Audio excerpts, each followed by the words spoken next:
Actually, Slow.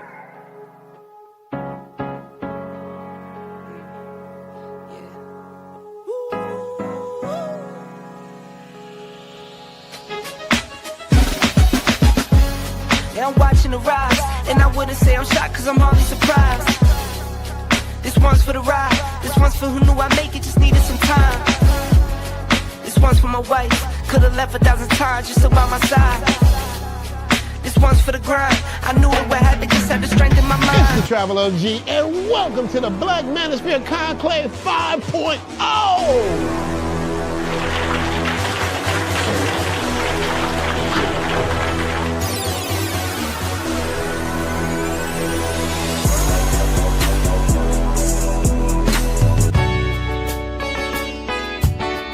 We got started in 2021 in Atlanta, united in the pursuit of excellence in all things. It's been one hell of a ride. Can I tell you what's on my mind? 'Cause I've been thinking about it for quite some time. Hey, can you give me a moment to declare my love? Can I tell you what's on my mind? We're now focusing more on opportunities for men, in particular passport bros. Guys who go abroad, they want to have a different lifestyle, they want to have a different achievement abroad. Oh yeah, there's without a doubt the narrative has changed for us greatly. I just finished speaking and having a chance to tell individuals about how to live the American dream outside of America. And I was here to help so many men when it comes to understanding what they need to do in order to relocate. With the political climate, things that are happening worldwide, guess what? Nobody's coming to save us. So it is indicative that we all bound together, tighten up like a fist, and strike a mighty blow against everything that's fighting to stop us, man. It's nothing but good, positive people, good, positive energy with one goal in mind, and that is to make money, get the hell out the Matrix, and enjoy your life. You dig? So shout out to all of y'all. Theme music. Yo, what's going on, y'all? This is your man Marcus A. Brown, and I'm here to tell y'all that I just got done with my first consultation with the brother Andre of Love Crossing Borders. I just wanted to give him his praises. I need y'all to do two things if you haven't already. If you haven't, subscribe to his YouTube channel, Love Crossing Borders. Also, if you are going to Colombia, if you're thinking of going anywhere, traveling internationally, please consider booking a consultation with the OG Andre of Love Crossing Borders. You will not be disappointed. And y'all, get in tune with him if you haven't already. Tell him MAB sent you. Peace. Where are all the black men? And I'm not talking about the scammers, the drug dealers, the robbers, and the crooks. well, actually, They're here with Andre and Andre's Love Crossing Borders.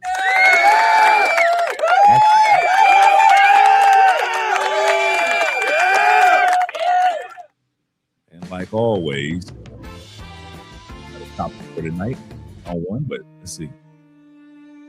Oh, that's what I was looking for right there. Okay. It never ends, does it, gentlemen? It never ends. Instead of letting it die a easy death, sometimes things need to be choked out.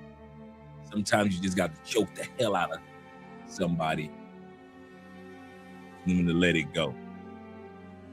So it is with Alpha Male's Tragedy, the YouTube. We're going to watch his latest reaction, not the one from last week to MTR, but he actually sent out a message, a strict message, if you will, to all the passport bros, blue book gentlemen, passport kings, black expats, digital nomads. Sent out a strict message to all of us. Hey, I support you guys, but at the end of the day, forget you. I've got all the leverage. I'm over 6'4", this is what he said. I'm a millionaire, this is what he said. And I don't need any of you. You're all trash to me. Couldn't get no ladies in the States and blah, blah, blah, blah. The same rhetoric we've heard before. We're going to listen to what he had to say. We're going to listen tonight. He said this is his final message to the Passport Bros. Now, I doubt this. It might be the final for this month. But at the end of the day, one thing I've learned, and I keep saying on this channel, men who sound like they were raised by single mothers learn one thing from their single mothers. They don't know when to let shit go. They don't know when to shut up. So it is with alpha male's tragedy. Alpha male, you're just like Anton Daniels. You guys are millionaires, and yet you refuse to pay for lessons that will teach you how to shut the hell up. I know you get paid to talk. I know you've written books. And I know that you are a dating coach, if you will. But at the end of the day, there's a time to teach men how to speak, and you should also be an example in teaching men when it's time to shut the hell up. And alpha male's tragedy, we who got passports and who travel to other locations and know what we're talking about, we're just saying to you, we recommend you shut the hell up. You don't know what you're talking about. So we're going to listen to him rant and rave and cry and sigh and prophesy, hear everything that he had to say. And then we're going to end it. Because on the plantation now, there is a new movement that alpha male's tragedy and others cannot stop. There's a new movement in the United States, and we're going to talk about that tonight.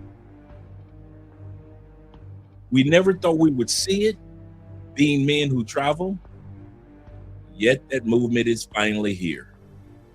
I want to talk about that this evening here on Andre and Andres of Crossing Borders. Shout out to all you guys out here. Now let's get the shout out. And I'm gonna put it like this, man. Ain't nobody trying to hear what alpha male's tragedy is talking about. If you don't get your ass back over there, start teaching dudes on the plantation how to date them fat girls, but fat girls. That's your job, alpha male. Your job is to be on the plantation teaching gullible men how to date fat women.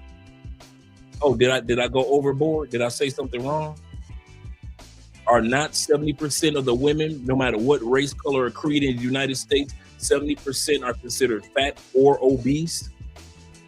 Did I say something wrong, alpha male? You're grooming and training men to be able to mate, date, and even marry fat chicks. I mean, that's basically most of the ladies that your audience is going to be dating, big girls in the States, alpha male. Fat ass women with big appetites. Did you tell them that, alpha male, while you've been teaching and training them over the last few years? Did you tell them that most likely that after all the training that you give them, after all the teachings that you give them, after they read your books, 9 times out of 10, they're going to end up with a fat chick in the state. And based off the statistics, they are going to end up with a fat chick in the States or a baby mama in the States. You didn't tell them that, did you, alpha male strategies? We can give you the alpha male part. We'll give you that. But the strategic part, yeah, you might want to change your name. Just like International Zoe need to change his name to International Slow. Alpha male strategies, just change your name to alpha male. We'll give you that one. You can run with that one. But the strategic part, bruh, anybody can teach simple-minded men in the States how to date big girls. That ain't hard. If you guys are going to alpha male tragedy, you guys that are on the plantation, if you guys need to go to alpha male strategies to learn how to date big baby mamas with weave, what are you doing? What do you do? You might as well get a passport and join us out here and get quality women. Alpha male strategies is going to talk about who his audience is. He's going to say it's not us. And his audience, he's correct in regards to who his audience is. But who is he grooming his audience for? I'll say this again. If you're a dating coach, who are you coaching these young, impressionable men to date? Well, statistically, if they stay on the United Plantation of America, statistically, most of your audience, most of the guys that read your books, most of the guys that follow your strategies are going to eventually end up with either big girls, baby mamas, weave wearers. In other words, women that wear air helmets, if you will. So how about we do this, Alpha Male?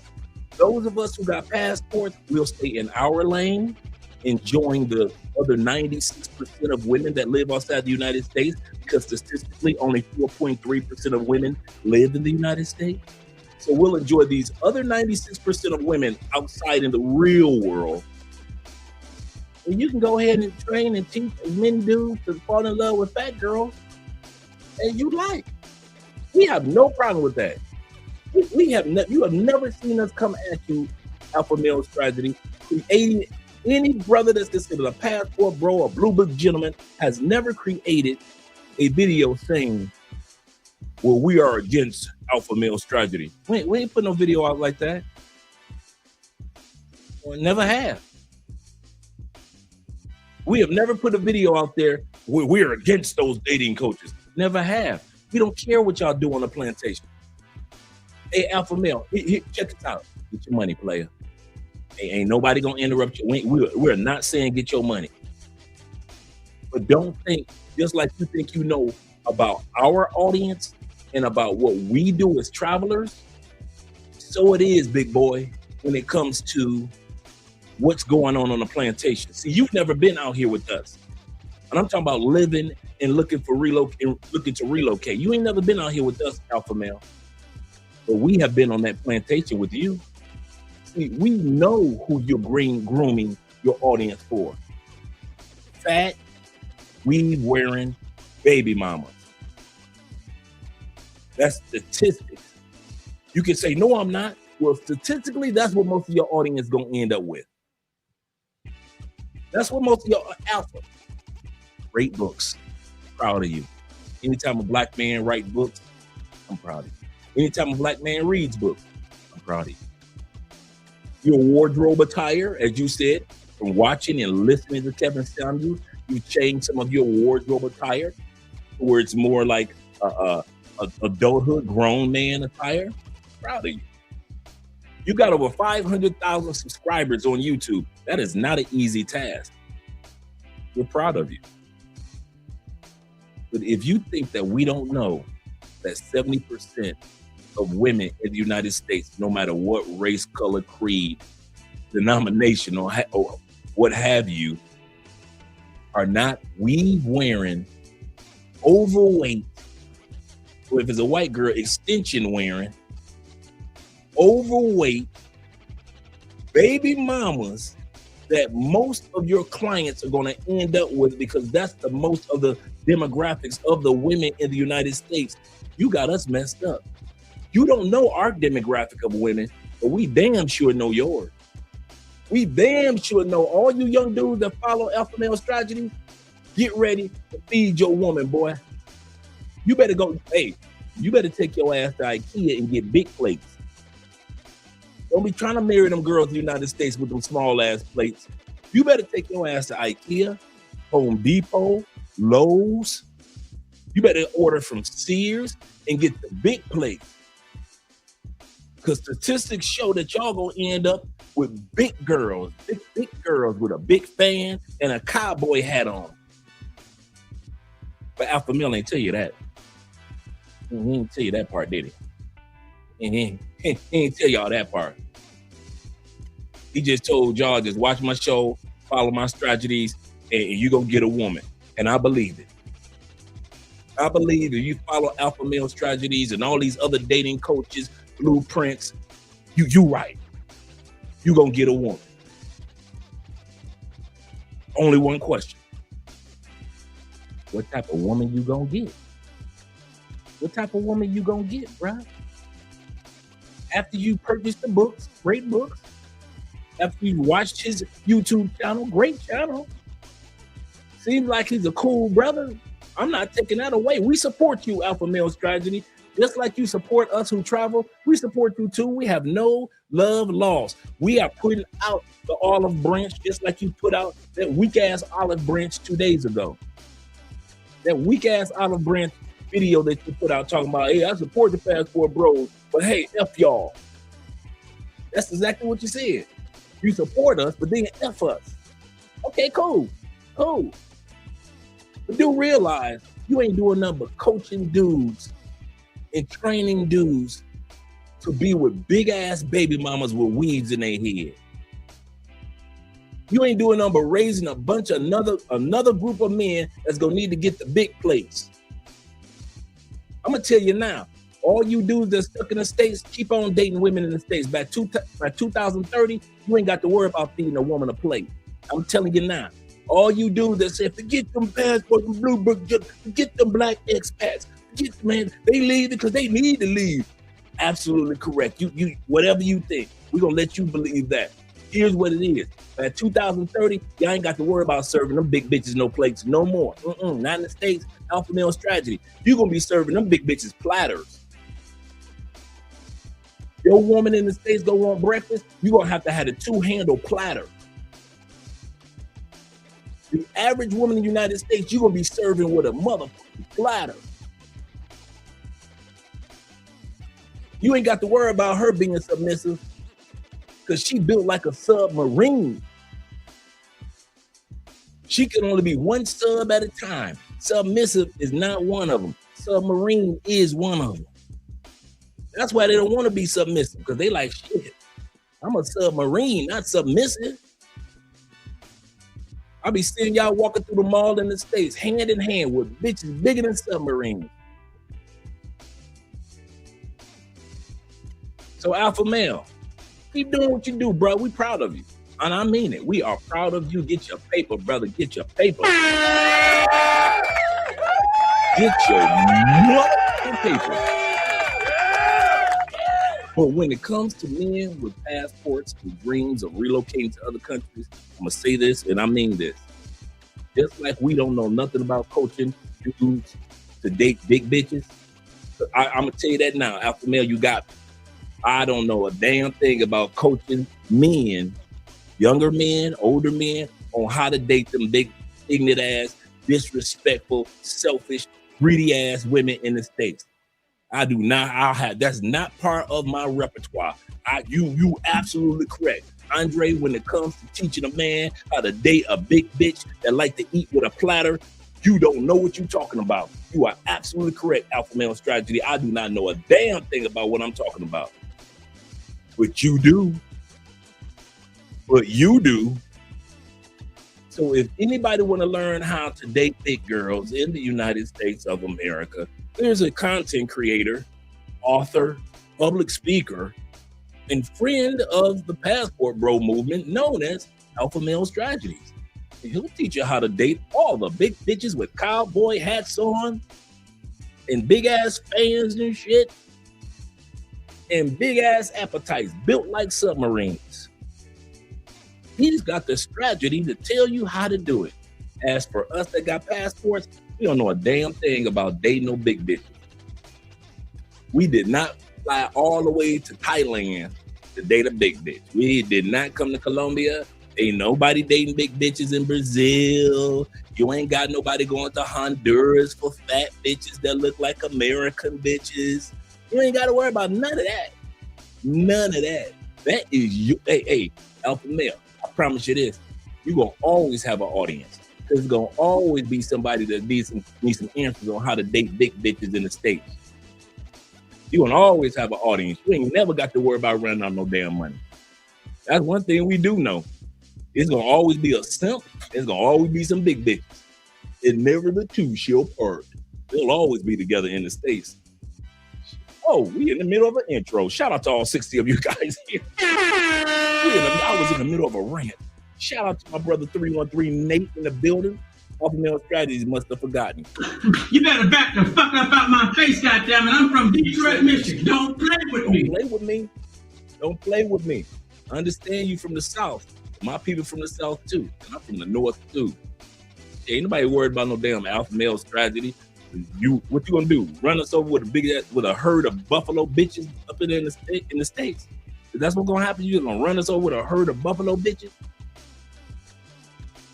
All that shit you was talking on that video you just posted 2 days ago, when all you had to do was just sit your ass back and be like, you know what, passport bros, I get it. I'm gonna shut the hell up. You couldn't do all that. You just had to respond with this long ass, lengthy teardrop response. Just admit you don't know shit about travel. You just like Anton, just don't know when. Shut the fuck up. Y'all really don't. At least Angry Man knows how to say, you know what? I see where they're coming from. I might not be a passport bro, but I get it. And he left it like that. MTR for years. Hey, I'm not a passport bro, but I get where they're coming from. I get it. A lot of us, I'm an expat. I'm an immigrant in Colombia. I was gone long before the passport bro movement, but I still support what they're doing. And I understand what they're doing. And they're very strategic in what they're trying to do. And there is a difference between the passport pookies and the passport bros. And the passport pookies have tried to latch on to what the passport bros have done and put a little tarnish, a little rust on the name. But if I ain't never traveled no damn where, alpha male strategy, if I ain't been nowhere but a couple of states, if you think, remember a couple years ago, alpha male strategy, remember they asked you about, hey, had you ever dated foreign women? What was your answer? I remember, see me world, I remember shit. Your answer was when they asked you, alpha male, have you dated women from other countries? In other words, had you traveled and dated women from other countries? What was your dumb ass answer? Well, I've been to New York. I've been to that big city, New York City. I moved from Atlanta, and I was up in New York City. I was in the big town, big city, the Big Apple. And I dated Dominican gals, and I dated a couple gals from different countries. Bruh, we don't care about how many gals you dated when you were in New York. Those are not foreign women, bruh. They may have even been born in another country, but once they land on the plantation, oh, they quickly change into plantation system. Plantation wenches, if you will. If you think that you were dating a foreign woman because she had an accent, bruh, or she knew some Spanish or German, bruh, we're here to tell you now, that is no longer a foreign woman. Alpha male strategy, you need to go ahead, get yourself a passport, and go ahead, stop bullshit. Next trip MTR goes to Thailand. Don't take your ass to Thailand. Don't take your ass to Thailand. Stop playing alpha male. Alpha male strategy, stop bullshit. Because you can sit back and talk about, you can say all the wonderful things about dating, mating, and marriage in the United States. But here's the kicker. I see you ain't met not one of them bitches you was willing to put a ring on her finger. You've been fucking and letting bitches sucking for years. And ain't one of them bitches been good enough for you to put a ring on her finger. You a millionaire, right? You Elmer J. Fudd. My name is Elmer J. Fudd, millionaire. I own a mansion and a yacht. It's you, right? You Elmer J. Fudd off Bugs Bunny. My name is Elmer J. Fudd, millionaire. I own a mansion and a yacht. That's you, right? When Bugs Bunny turned into Elmer J. Fudd, my name is Elmer J. Fudd, millionaire. I own a mansion and a yacht. That's you, right? That's what you said. You said that in that video. We gonna see this in this video. I'm a millionaire. Okay, congratulations. I don't know why black men we always want to say it like we the first one and shit. I'm a millionaire. Look what I can do. Like, you ain't stealing. This ain't SCTV. Niggas ain't mad at me. Look what I can do. Okay, we're happy for you, brother. I'm seriously, we're happy for you. But at the end of the day, you became a millionaire from grooming dudes to date fat bitches in the States. I mean, your audience, simps and fat bitches, are like peanut butter and jelly. They've been getting along long before you went on YouTube. That's the easy ass million right there. I ain't mad at you. I am not mad at you, bruh. But you need to get your. If you think the way the women treat you in the States, alpha male strategy, is great, wait until your ass leave the United States for the first time. And you will realize that the women in the United States, no matter how much money you got, have treated you like shit. And that's the point that we're trying to get across, bro. We would love to have a brother like you out here exploring the rest of the world and being treated like the king and the brother and the God and the, not the Lord, but the God that the Lord made you to be. That's all we're saying, brother. We're not telling you to stop doing what you're doing. Go ahead. Hey, alpha male, go ahead. Be a dating coach. Get your money, keep it stacking. Get your ass out the country. Take your ass out the, what are you doing? Take your ass out the country. At least twice. And I don't mean on no damn vacation. I mean on some relocation, recon type shit. Because I heard what you said in the video. We're going to talk about that tonight because we're going to watch the video. Oh, we going to watch the video. Salute to you, brother. We going to watch the video. And we going to dissect your video. Because everything you said was, you know, the truth. Since you're a Southern boy, you can understand the smell of bullshit. Everything you said smelled like Southern Atlanta, Oklahoma, Alabama, Utah, Wyoming bullshit. Just in case you wondered what our thoughts on your latest rant was. So we're going to listen to Alpha Male Strategy cry, shed a few tears, and lie to himself. Because it looked more like you wasn't looking into the camera when you was talking. It was more like you was looking in the motherfucking mirror and mad at your damn self. Because your damn sure ain't mad at us. We ain't done nothing to you but to show you some love, but tell you to bring your ass out here and see what's out here in the rest of the world. You the one that want to cry and y'all talking about me. You ain't got to worry about us talking about you no more, bro. We talk about you like for entertainment, bro. Like we talk about a television show or a sports figure. You ain't that important, and I ain't that important in the grand scheme of things, bro.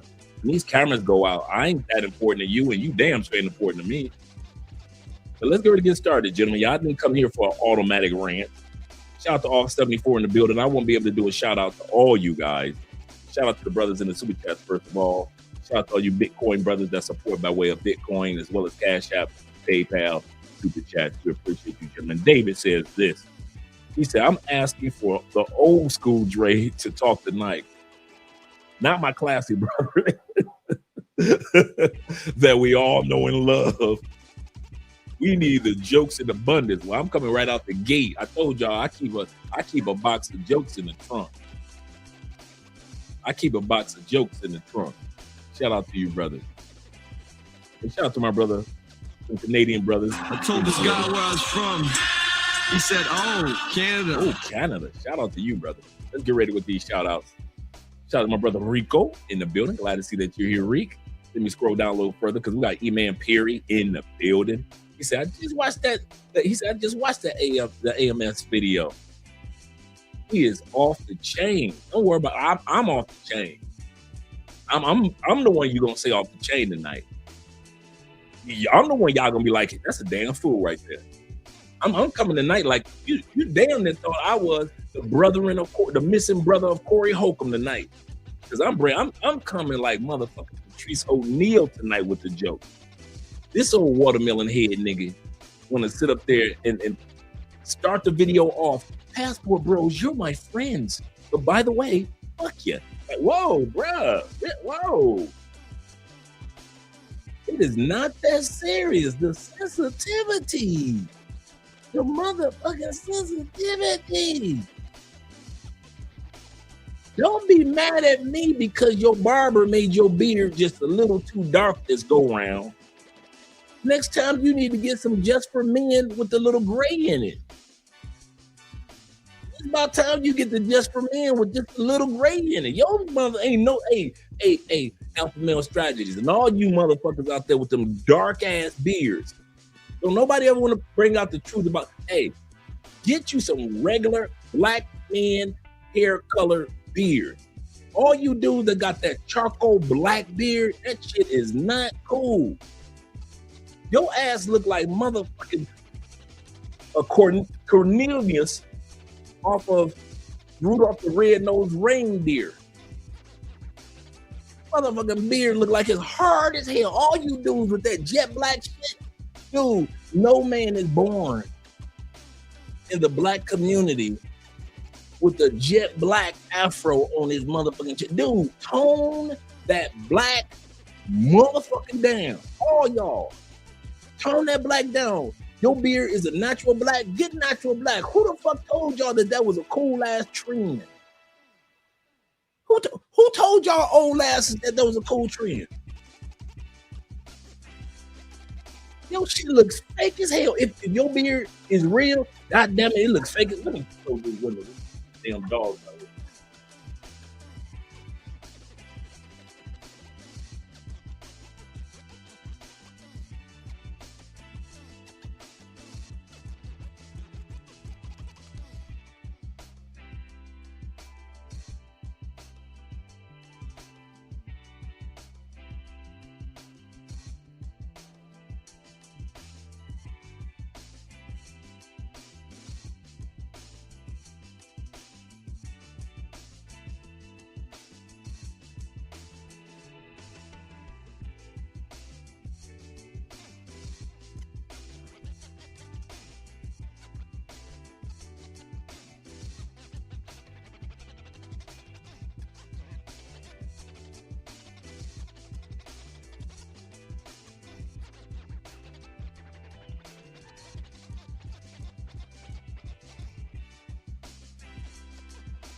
Thank you very much for the microphone, for letting me know about the microphone.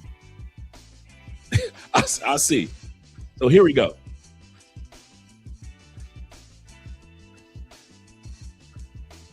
I'm muted. Okay, there we go. Am I back? Even better. Okay, let me. Yeah, we got 70 people in here.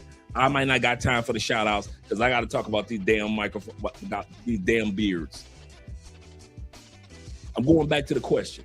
You telling me that you ain't get no extra after you sat up there for an extra hour and a half in that barber chair, that damn barber chair for an hour and a half. Thank you very much, gentlemen. You got jet black, blacker than this damn cell phone cover, beard. And you ain't, because you did this, you ain't made no extra money and ain't got no extra pussy. Is that what you do with these jet black ass beards are trying to tell me? Like I said, ain't nothing wrong with dyeing your beard, but go ahead and get the Black History Month dye. The color that black men have had throughout history. Don't be getting no goddamn jet black. That shit, that you motherfuckers look so, it just says, I am so fucking insecure about myself. I hope bitches like it. Have any of y'all got any extra pussy from it? Put a 1 in the comment section.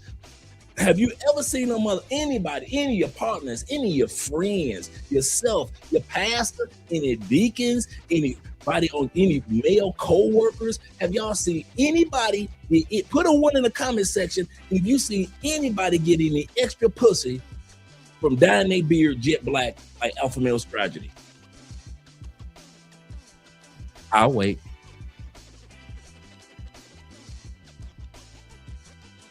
I'll sit right now. Not a 1. I ain't never seen nobody say, man, I dyed my beard jet black, man. The bitches be coming.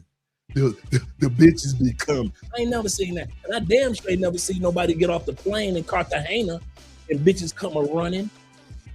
I ain't never seen nobody get off the plane in Cartagena. I ain't never heard you do get off the plane in the Philippines, South Africa, Barcelona, Honduras, El Salvador. I ain't never heard y'all get off the plane because y'all dyed y'all shit jet fucking black, look like a shadow on your neck, and you got either made some extra money or got some extra pussy.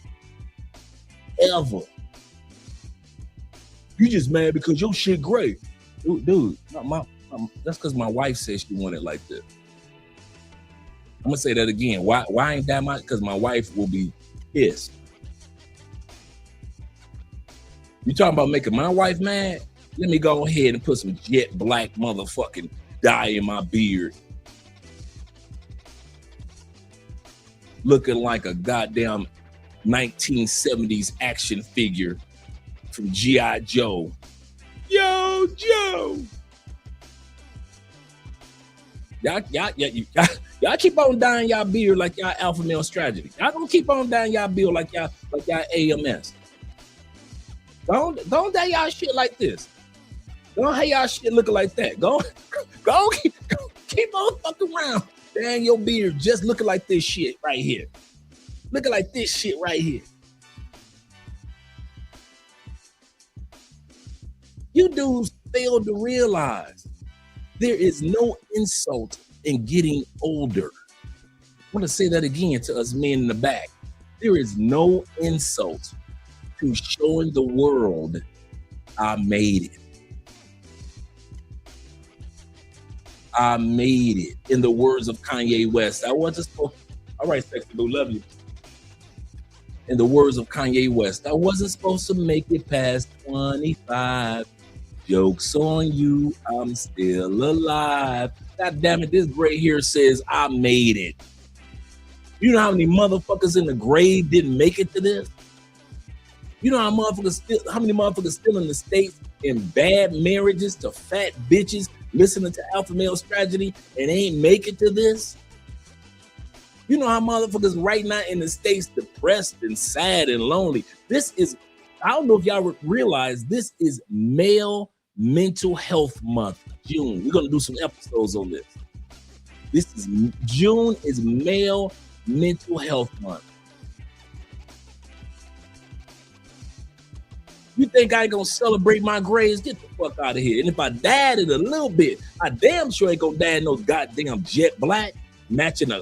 You motherfuckers look darker than a motherfucking Corvette. Just a jet black ass stingray. Your beard is darker than that shit. That shit does not come across as cool. Whoever told y'all, whatever barber, because ain't no bitch told you that look good.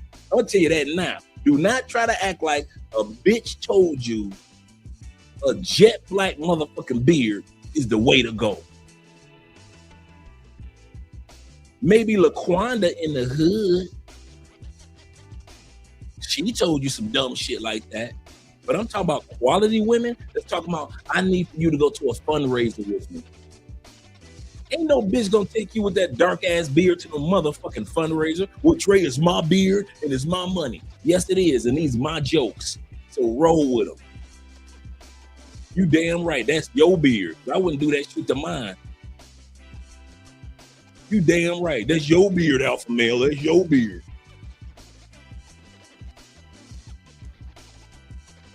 You see Kevin Samuels, boy, he put that listen to O'Shea. O'Shea told him, hey, just put on that 5 o'clock shadow with that gray. You see them bitches lost their motherfucking mind when Kevin Samuels put that gray 5 o'clock shadow on. That was his signature. That fade, that cool, I don't know who his barber was, but shout out to Kevin Samuels' barber.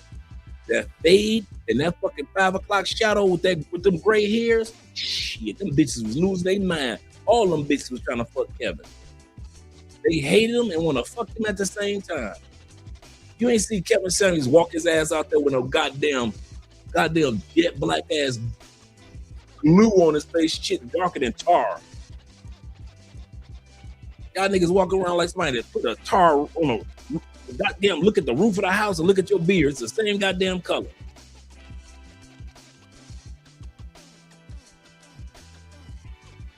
They don't even make a goddamn crayon in the crayon box as dark as this nigga beard. How the fuck your beard gonna be this motherfucking dark? I'm telling you, stop me when I'm lying that this nigga don't look like goddamn G.I. Joe or action figure cartoon or something. Y'all gonna stop that shit after this episode? You better be in the bathroom tonight showering and washing that dark shit out. I wouldn't even want to know what it's like to eat some pussy with that dark shit on your beard. Between your bitch's legs, you can tell that's your bitch. Between her legs, it's just black than a motherfucker. You must be fucking Keith. How do you know? Your eyes black than a motherfucker. Your motherfucking girl go to work and shit. She go to the gym in some gym shorts. Everybody see her thighs just black than a motherfucker. Why your thighs so black? I don't know, girl. Every time they eat my pussy with that jet black ass dye, it just seep into my skin. I can't wash it off. Your goddamn girl between her legs is motherfucking black than a motherfucker. She can't even wear no shorts in the gym no more. Fucking around with you. A black thigh bitch. And she light skinned. She light skinned. She got all your motherfucking head dye, sweaty ass dye. You be sweating when you're eating the pussy, and all of a sudden that shit. And then don't talk about all the droplets that get on her chest while you rock. You on top of her missionary position, you sweating, and all that goddamn jet black dye just dropping on her motherfucking face. And motherfuckers be thinking your girlfriend got freckles and shit. Got your girl looking like a motherfucking Dalmatian. Look like 101 Dalmatians because so much of your goddamn shit and dropped on her. Nigga, she telling you just get off the pussy. She telling you just fuck it from the back.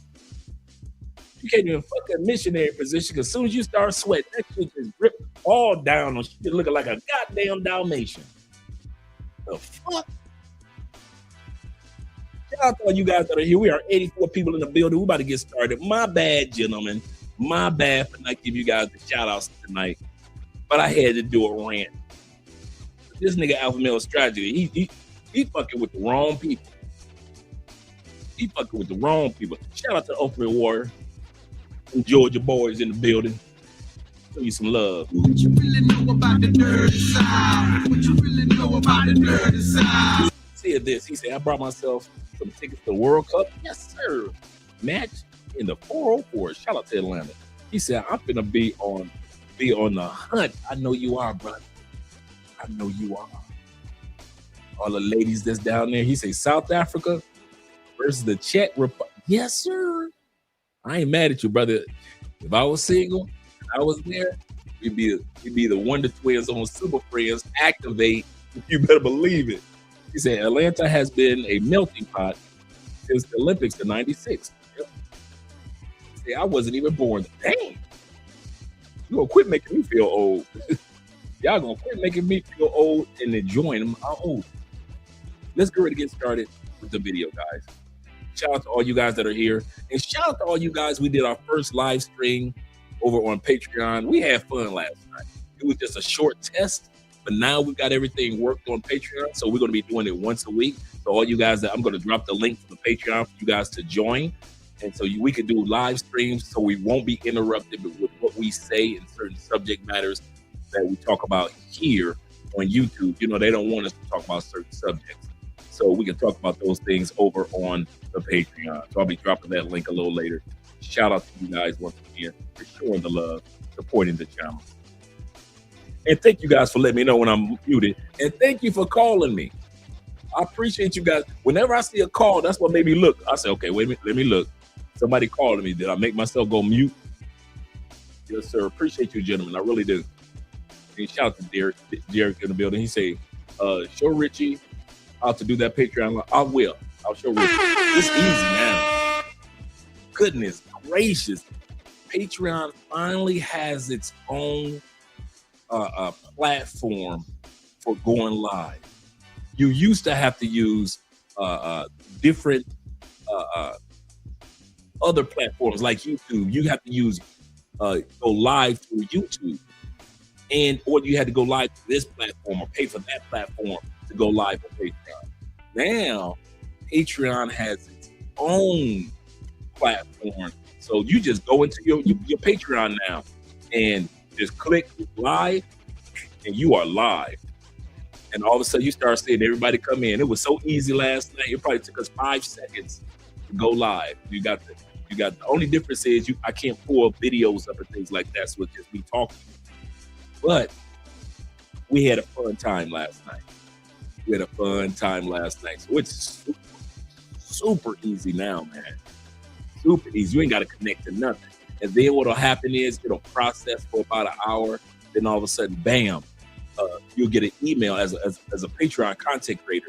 You get an email and say, hey, your video is ready to post. So for those that didn't make it to the live stream, it allows you to post it inside of the Patreon as well. So shout out to all you guys. Yeah, I got to show Rich Mac how to do that. Make sure that you guys click that like button. We like you. Make sure that you like us too. Let's get ready to get started with this video. Man, woo boy, the passport bros are looking for me. Oh man, you know what? They gonna have to start classifying the passport bros as a terrorist group. Cause man, if you make any video that don't align with their opinions, all hell gonna break loose. Oh man, woo boy, I woke up. Happy belated birthday to our brother, Chris Jeezy, number 38. Yes, sir. Happy birthday, brother. Let's continue on. I'll bring that beat back, gentlemen, to the beginning. Man, woo boy, the passport bros are looking for me. Oh man, you know what? They gonna have to start classifying the passport bros as a terrorist group. Cause man, if you make any video that don't align with their opinions, all hell gonna break loose. Oh man, woo boy, I woke up this morning, had a goddamn sign burning in my yard. Said, don't fuck with the passport bros, bitch. I mean, the passport bros don't play. Man, you know, I thought we had some with the semen retention boys. Then we had the Bitcoin boys. Then we had, who else we had? We had the no-fap boys. It's been a lot of clans on YouTube. Whole lot of clans that you don't play with.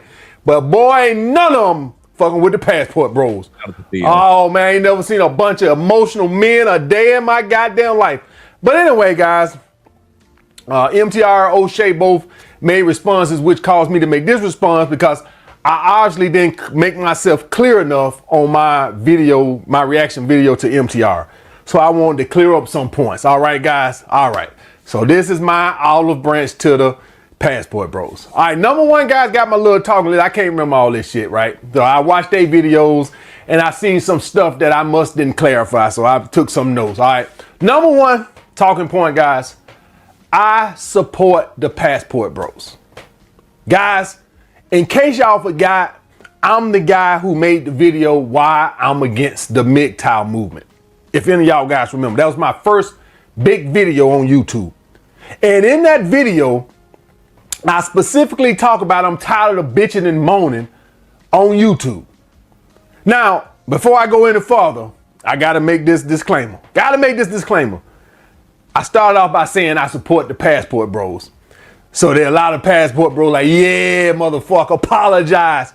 No, nigga, we don't think that. This is not a presidential election. We don't give a damn if you support us or not. We would rather you stand 10 toes down on supporting those on the plantation. Be the plantation bro who you are. We will respect you more if you just say, hey, I'm a plantation bro. My job is to help those that are going to stay on the plantation, support those that are not leaving the United States. You know, hey guys, for all you guys that are leaving and going to other countries, salute. But my job as AMS is to support the plantation bros. We rather that you just be honest and say that you support the plantation bros. You ain't got to fake kiss our ass knowing that the other 80% of your video you're going to be attacking.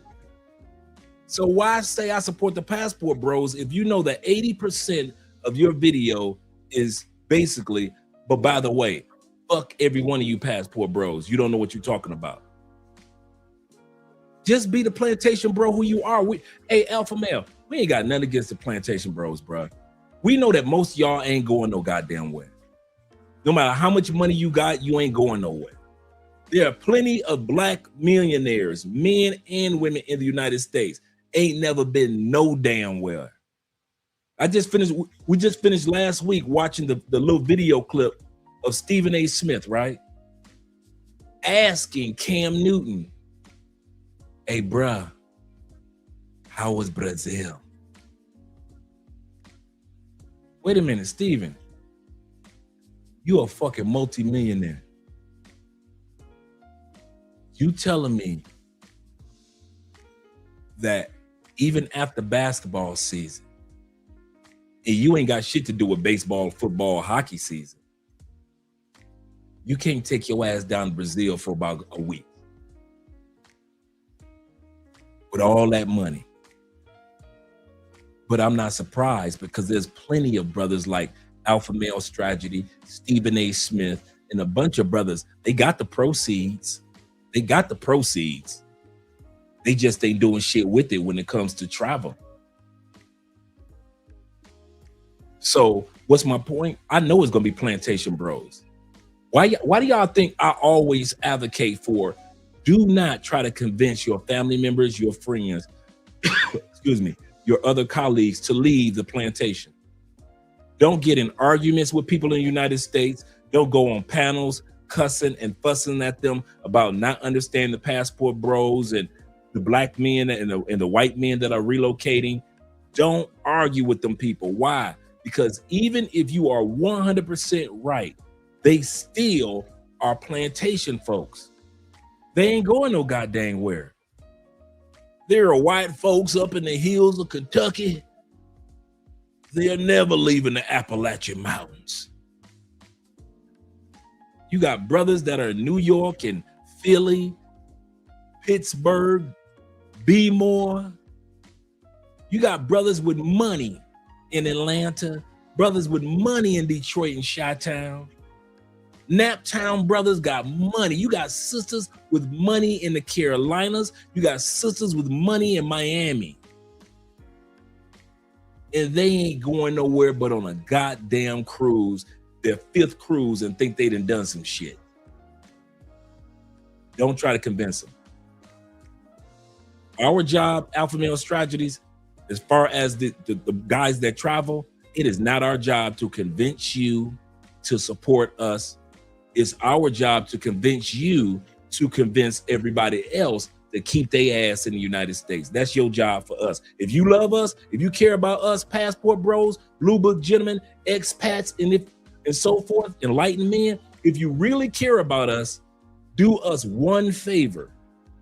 Convince as many people as possible to keep their ass in the United States.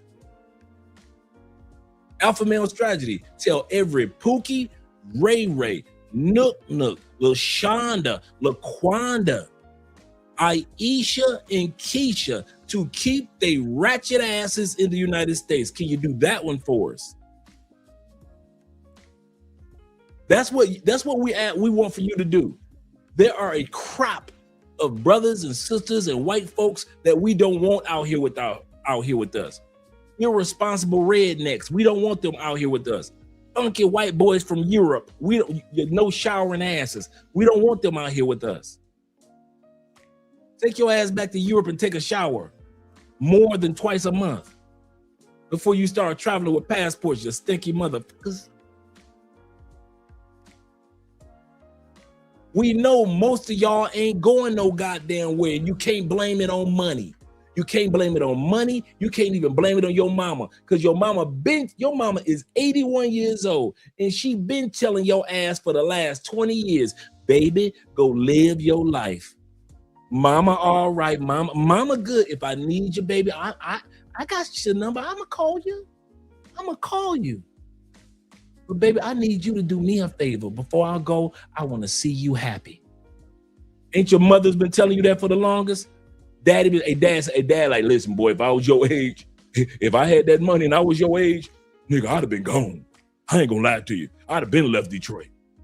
Your daddy been telling you to leave fucking Detroit. You ain't going no damn where. You got buku money in Detroit, Anton.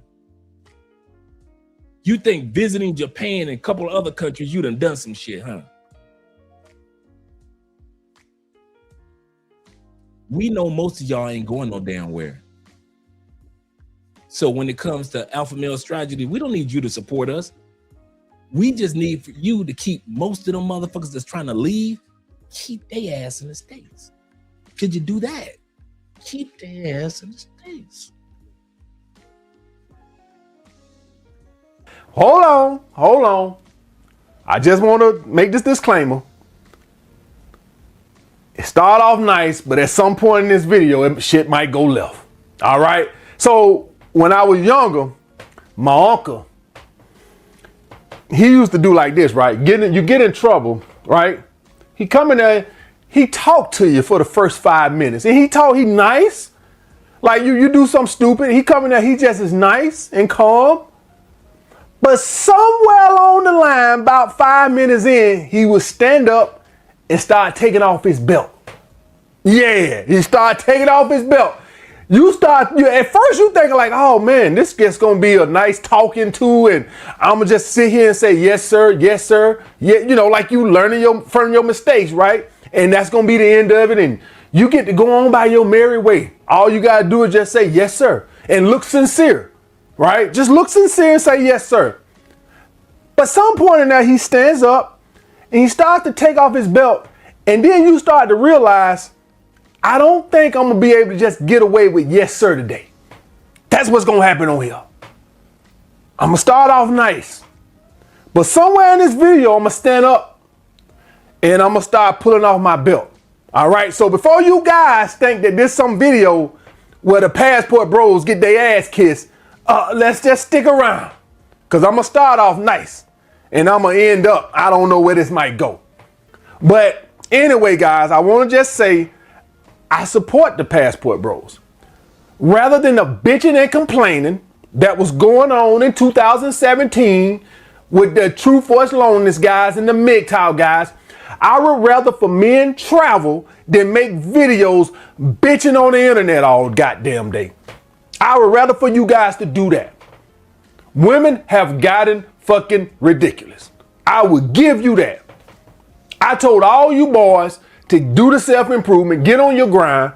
So men got a skill, got in shape, and then right when men got to the goal, the goal line, the women picked the damn goal post up and move it. No, now you got to be 6'3". Yeah, it ain't good enough. You gotta just have something going for yourself. Nope, now you gotta be 6'3", not 6 feet, 6'3". So I don't blame you guys. All right, I don't blame you guys. So let me just point that out right there.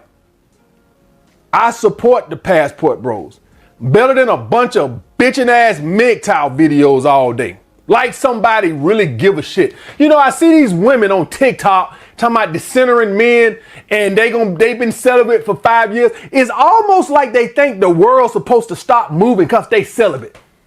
Bitch, that's just one fucking vagina. The earth don't stop moving because you ain't gave your vagina out in 5 years. It's a bunch of bitches out here fucking. It's like they think the world stopped because they went celibate. Like men at home crying because she got her one vagina celibate. And that was my only point with men going their own way. Nobody gives a shit.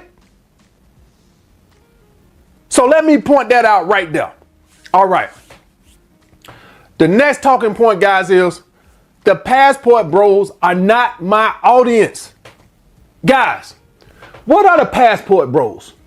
The Passport Bros are typically going to be what? Men over 30.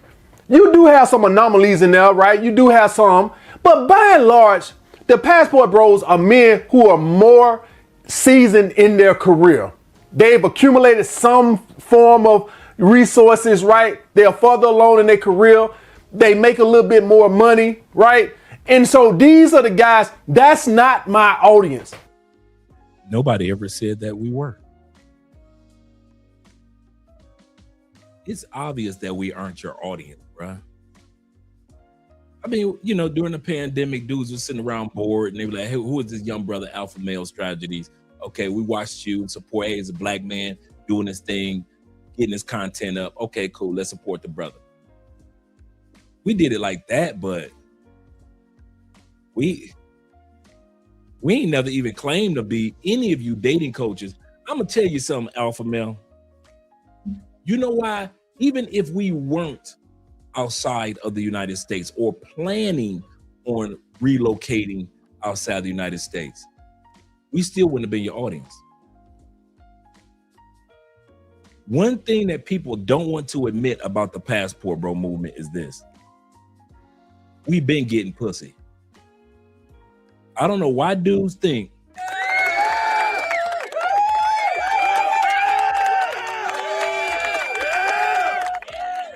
I don't know what Asian bitch in China or Japan created that loser back home bullshit that ain't never been to our home. That's the funny part. How is an Asian bitch gonna tell you a loser back home and that bitch ain't never been to your home? Bitch, you don't know how many hoes like you I done fucked. You know how many Asian bitches I done fucked before I got the Asia bitch?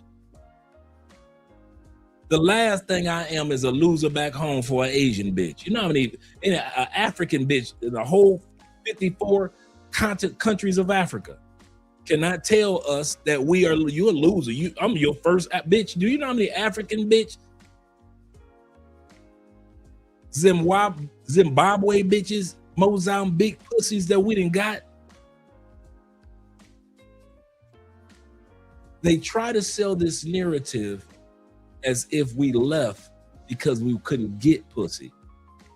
I'm gonna tell y'all the truth.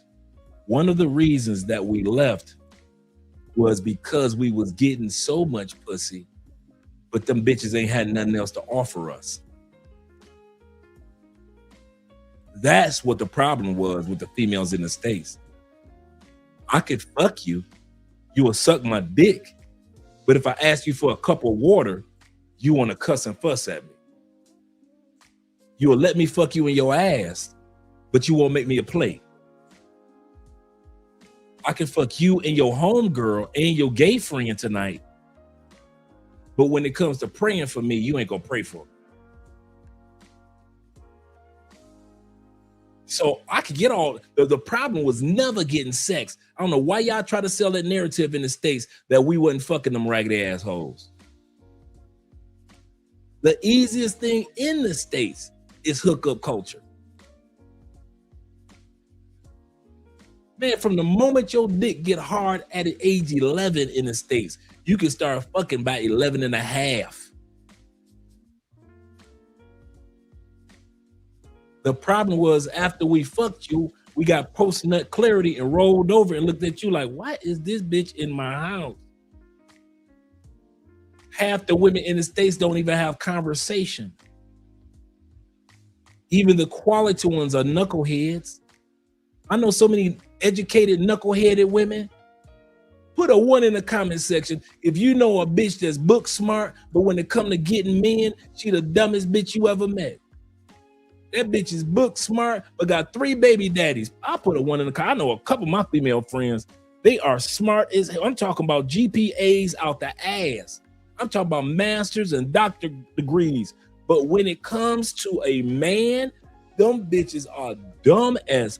I'm talking about the dumbest. You be looking like, you let him fuck you? But wait a minute, you got 2 masters. You got a doctorate degree and a partridge in a pear tree. And you let that dude fuck you? And get you pregnant? Who you pregnant by? It don't never be, am I lying? Do your female friends that's smart than the motherfucker, it don't never be a CFO of a company. It don't be the COO of a company that ain't got her ass pregnant.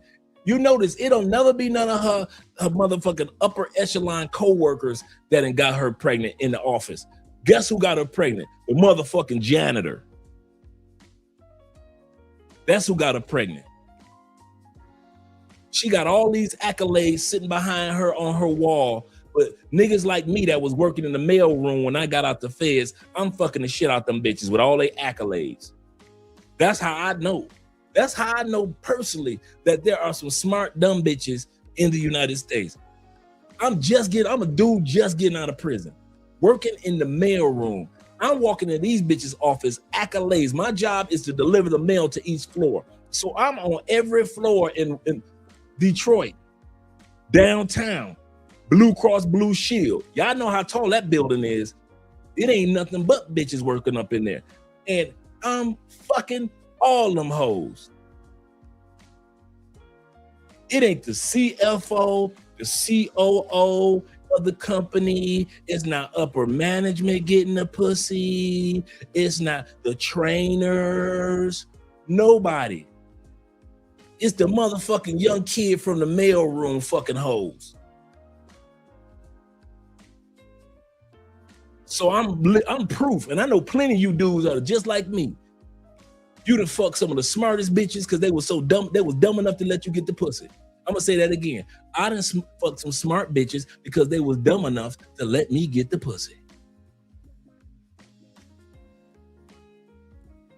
They was dumb enough to let me get, that's all I needed them to be. I didn't care about their degrees. I didn't care. What women don't realize, ladies, one of the reasons we don't care about y'all degrees, we want to know one of the reasons? Because we know in real life, y'all dumb than a motherfucker. So ain't no use of you bragging about, yes, I have a doctorate and so and so and so and so. But bitch, you let Rufus fuck you twice. You got a doctorate, but that nigga Rufus, who's the neighborhood weed head, that nigga got black and mild crumbs in your bed right now from smoking so much weed in your bed. You got a California queen size bed, 5-bedroom house, chandelier bitch. You making more money than the law allows, and goddamn Rufus broke asses in your motherfucking goddamn bed with black and mild crumbs in your motherfucking bed in your 1,000 thread Egyptian cotton sheets and shit.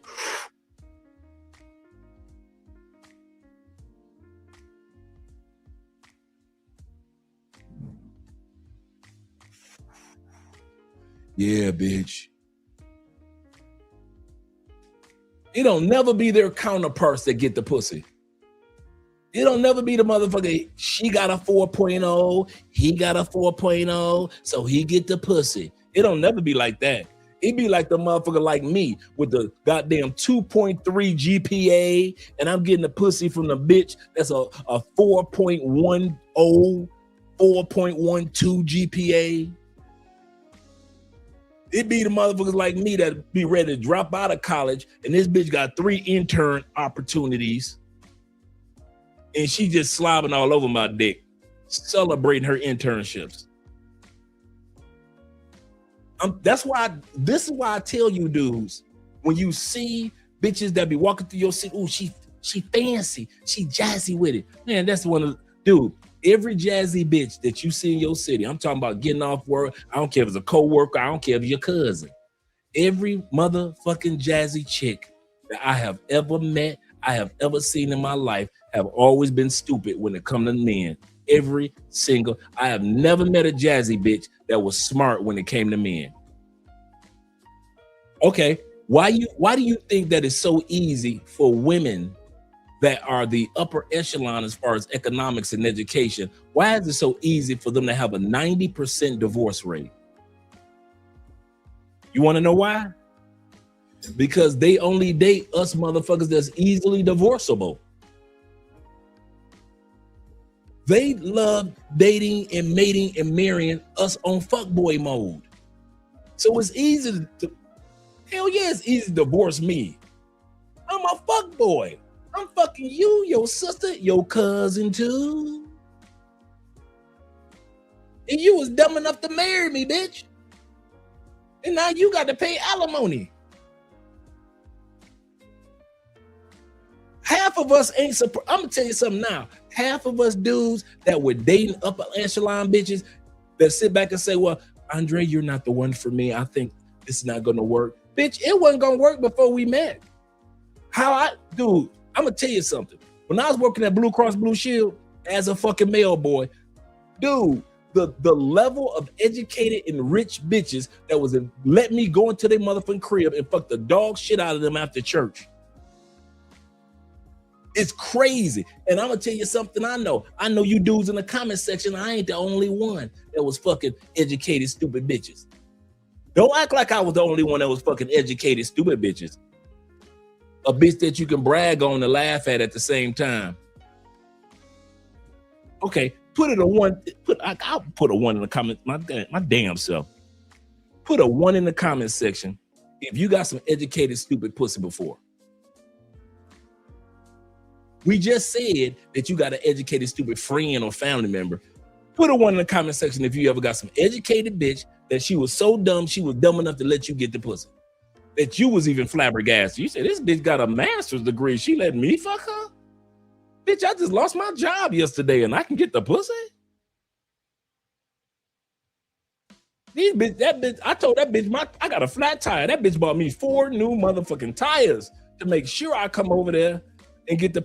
I told that bitch I got summer tires. I ain't got no winter tires. This Detroit, I can't come over to your house. That bitch bought me 4 brand new winter tires.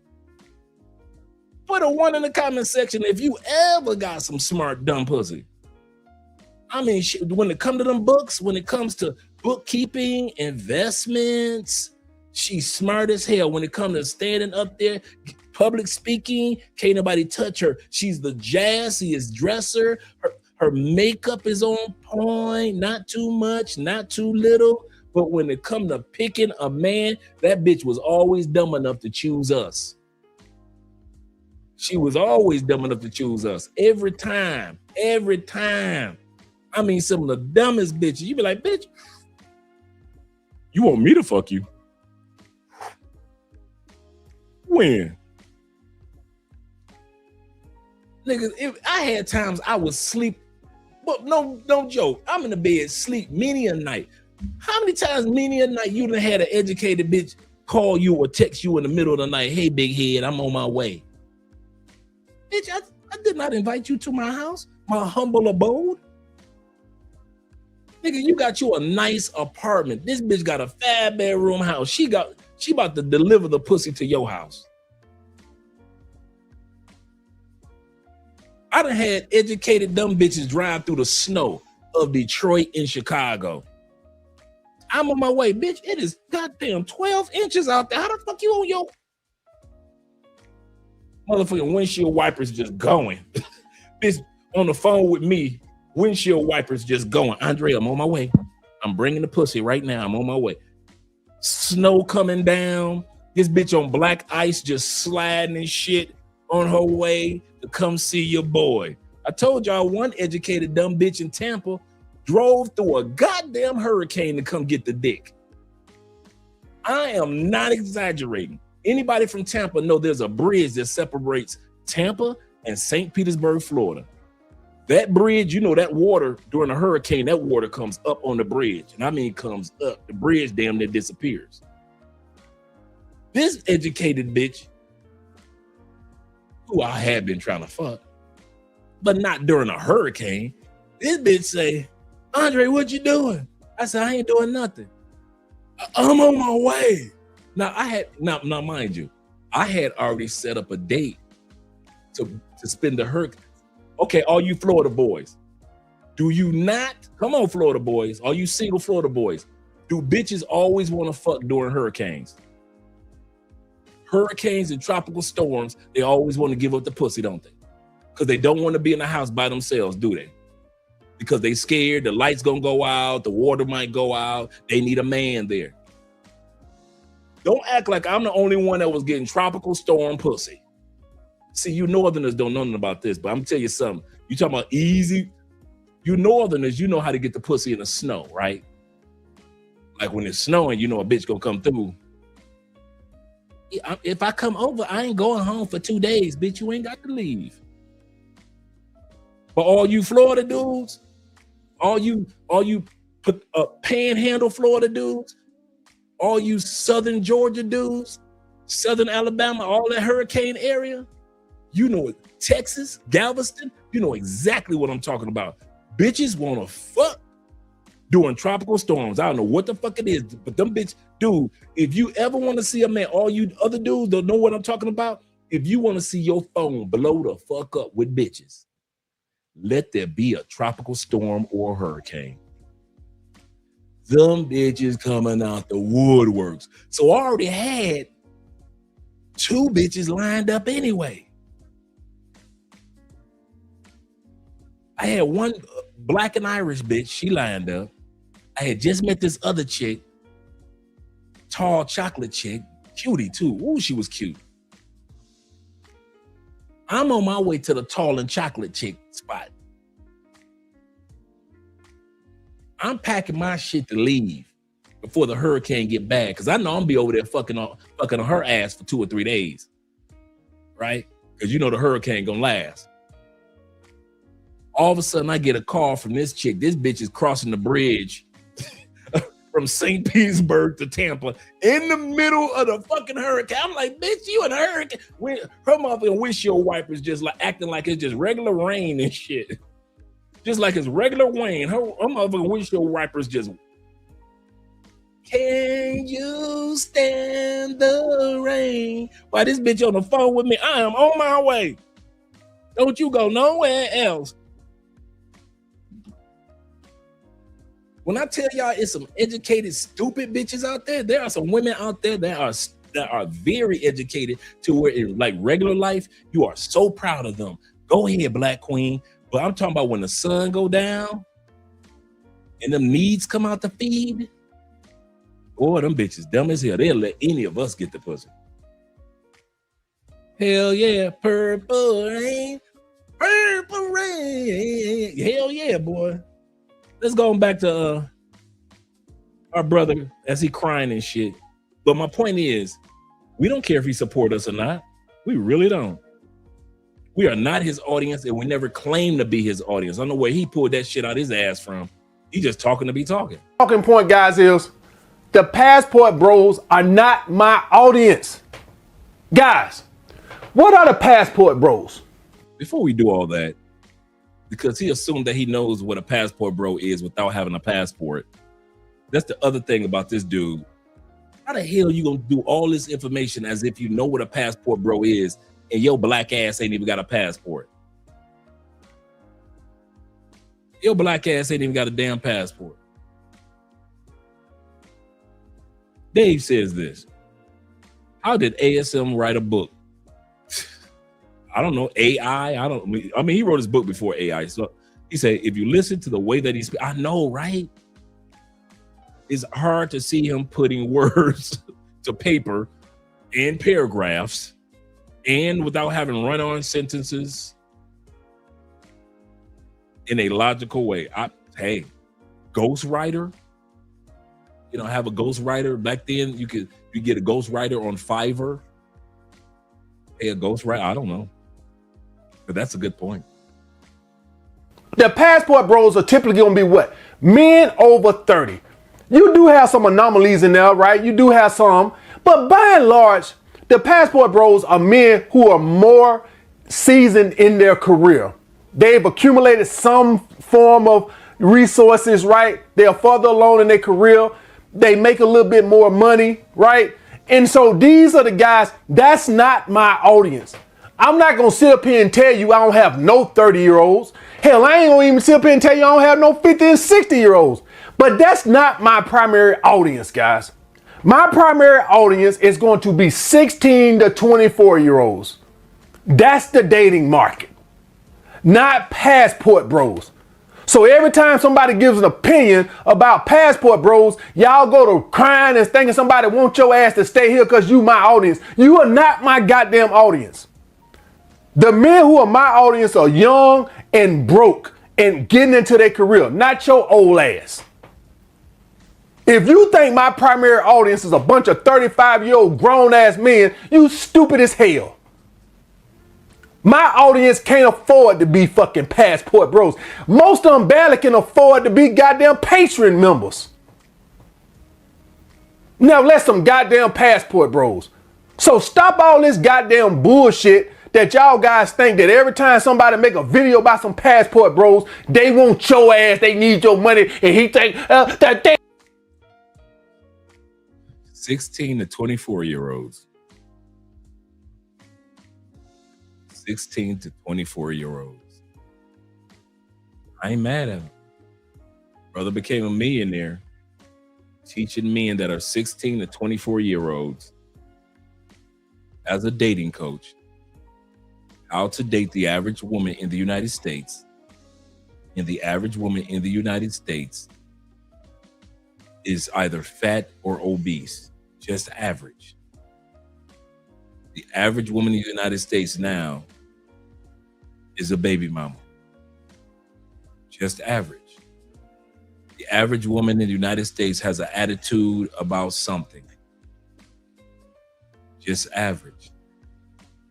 So his position is his audience, the purchasers of his products and his services, 16 to 24, and he grooms them to date fat bitches. Because we already know that most of his audience is not dating baddies. He might have an attractive roster himself. He may have a nice roster, but that does not mean that his audience, that they are dating outside the norm. And I want to do a real quick. I know some of y'all think, Andre, you kind of hard on the ladies in the States, man. You must really don't like the ladies in the States or don't like the States. Dude, I am not hard on the ladies in the States at all. One of the things that I noticed about people in America don't like, stats and facts. They hated Kevin for that.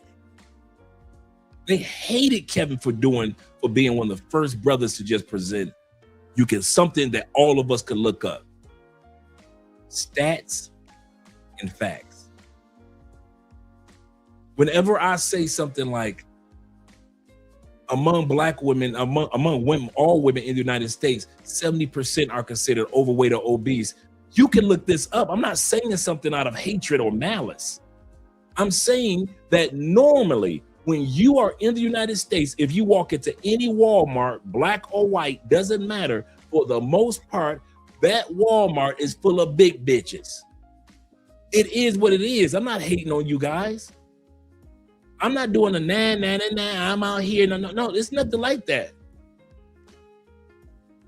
But I'm not gonna do this mirage of, yes, alpha male strategies is teaching y'all how to get 7s, 8s, and 9s. There aren't that many. That's what my point is. Yes, he's teaching you guys, but there aren't that many. Yes, he's teaching you how to be with educated women. But I just told you guys, and you guys just showed in the comment section, most of us were easily, because America is a hookup culture, it's easy to get between the legs of the most educated women when you're not the most educated man. You have women right now that are, over the last couple of years, bragging about their degrees, right? Do they not get pregnant by some of the raggediest motherfuckers in the community? Let's be real. Their baby daddies never doctors, never engineers. They're never like Theo with cloud engineering. The baby daddies don't never be those dudes, do it. It don't never be the dude that's focused, dudes full of peace, dudes that got mental clarity, spiritual clarity. It don't never be them dudes. The most educated women that we always see, it be some buster ass dude, whether he was black or white, that got this woman pregnant. Y'all see the incense blowing in the back. Shout out to the brother that brought me the incense.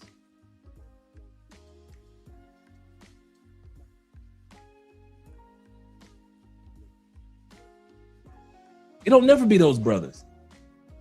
So when I say certain things about the ladies in the States, I'm not coming against, I don't have any ill intentions or any ill will toward, but I'm talking like Kevin used to do, just stats and facts. Or I could piss y'all off by lying to you. I could pretend, hey, ain't nothing but dime. Hey, America ranks in the top 10 most beautiful women in the world. No, it doesn't. I can lie to you and say that. It doesn't. I can say America ranks in the top 10 most, at least top 20 most submissive, supportive women in the world. No, they don't. America doesn't. I could say America ranks in the top 30 countries where women cook, clean, fit, feminine, friendly. No, the fuck it ain't. You know it and I know it. There are women like that in the United States, yes. Millions, yes. Most, no. There are really good women, very attractive women in the United States in the millions. But that doesn't mean it's most. And women will say, well, you guys aren't attractive. You're correct, and you still fuck us. You're correct. You guys got big bellies and y'all not that tall and half of y'all can't do that. You're correct, and you still let them guys put babies up in you. You're correct. Yes, they do have big bellies. Yes, they aren't that tall. Yes, they ain't balling like that. And you still spread your legs last winter and you got newborn twins this summer. So all the insults that women say towards men doesn't matter if you're still gonna fuck them. Ladies, if y'all still gonna fuck us, what's the use of the insults? Ladies, I am not man-centered. You still fuck us. I'm giving my body to the Lord. After a couple years, you still fuck us. I'm going to the mosque. I'm becoming Muslim. After a couple years, you still fuck us. Y'all ain't got no jobs. All of us have the jobs. You're correct. And you still fuck us. Y'all don't, we're starting businesses in record numbers, more than you men. You're correct, ladies. And you still fuck us.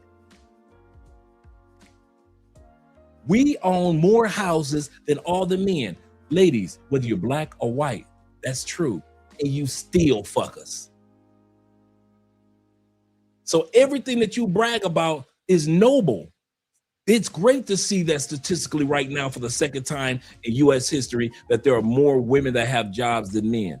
It's noble to see that women own more houses than men. It's noble to see women that are getting their education and they are starting businesses. It's noble, but at the end of the day, we don't need all that to fuck you. There was a time we did. Now we don't need a house to fuck you. Now we don't barely need a car to fuck you. We barely need a job to fuck you. We don't need to own this or own that, start no businesses or nothing. America is such a hookup culture. You gonna give us the pussy before you graduate college and after you graduate college. And once you get your graduate degree and your master's degree, it's gonna be 4 or 5 dudes just like us that ain't worth shit that's gonna fuck you and put babies in you. And I dare half of you, I dare 80% of you women in the United States, show us your baby daddy. Go ahead.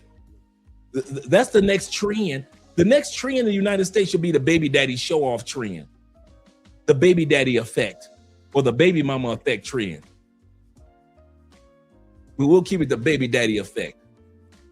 We want to see you go all over TikTok showing us your baby daddy.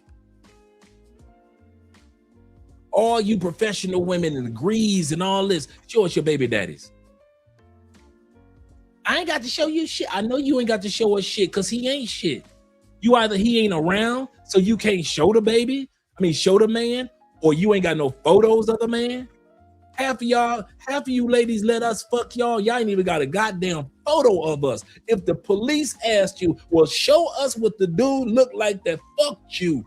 You can't even show us you can't show the police what the dude looked like that you just gave the last piece of pussy to. If a police officer said, hey, all you got to do is just describe it. We'll sketch him out. Bitch, all you know it looked like is our chin. What do you mean, Dre? The bitch was sucking your dick, wasn't she? What was she looking up at? Your chin. That bitch, all that bitch know is what your chin looked like. I can't tell you what his face looked like, officer, but I can tell you what his chin looked like. From sucking your dick. Bitch got 9 degrees on the wall behind her, and she will suck your dick for no motherfucking reason at all. And everything I just said sounds harsh, but sadly it's true. And that's how we move in the States. Dude, if I was single, and I mean this from the bottom of my heart, if I was single and I couldn't get no pussy on the planet, I know there is one country I am guaranteed to fuck to the end of my days. And that is the United motherfucking States. Them bitches go on TikTok, and once they cut them cameras off, they cut that camera right back on. They'll make a TikTok video, and then once they get done, they'll cut that camera back on and make a sex video right with you. They'll go on TikTok and say, I can't stand men. Cut the camera off and turn it right back on for OF. If you can't get no pussy in the United States, it's because you don't want no pussy. That's how easy it is for women in the United States. And women in the United States will deny that. And I want all these motherfucking virgins and shit in the United States to tell me why y'all denying the fact that y'all fucking. So y'all virgins? So you telling me that y'all 35-year-old virgins, 27-year-old virgins, 19-year-old virgins, y'all 37-year-old, ain't nobody fucking in the United States, ladies, huh? Ain't nobody getting that pussy, huh? Ain't nobody getting it. Now, how the fuck y'all end up with all them goddamn kids? Black women, white women, Asian women, Latin women. Y'all end up with a bunch of kids, but they ain't got no goddamn rings. Ain't none of y'all married, but y'all got a bunch of damn kids. 0 kids, 5 kids, 7 kids, 3 baby daddies, 4 baby daddies. 56%. You can look this one up if you want to.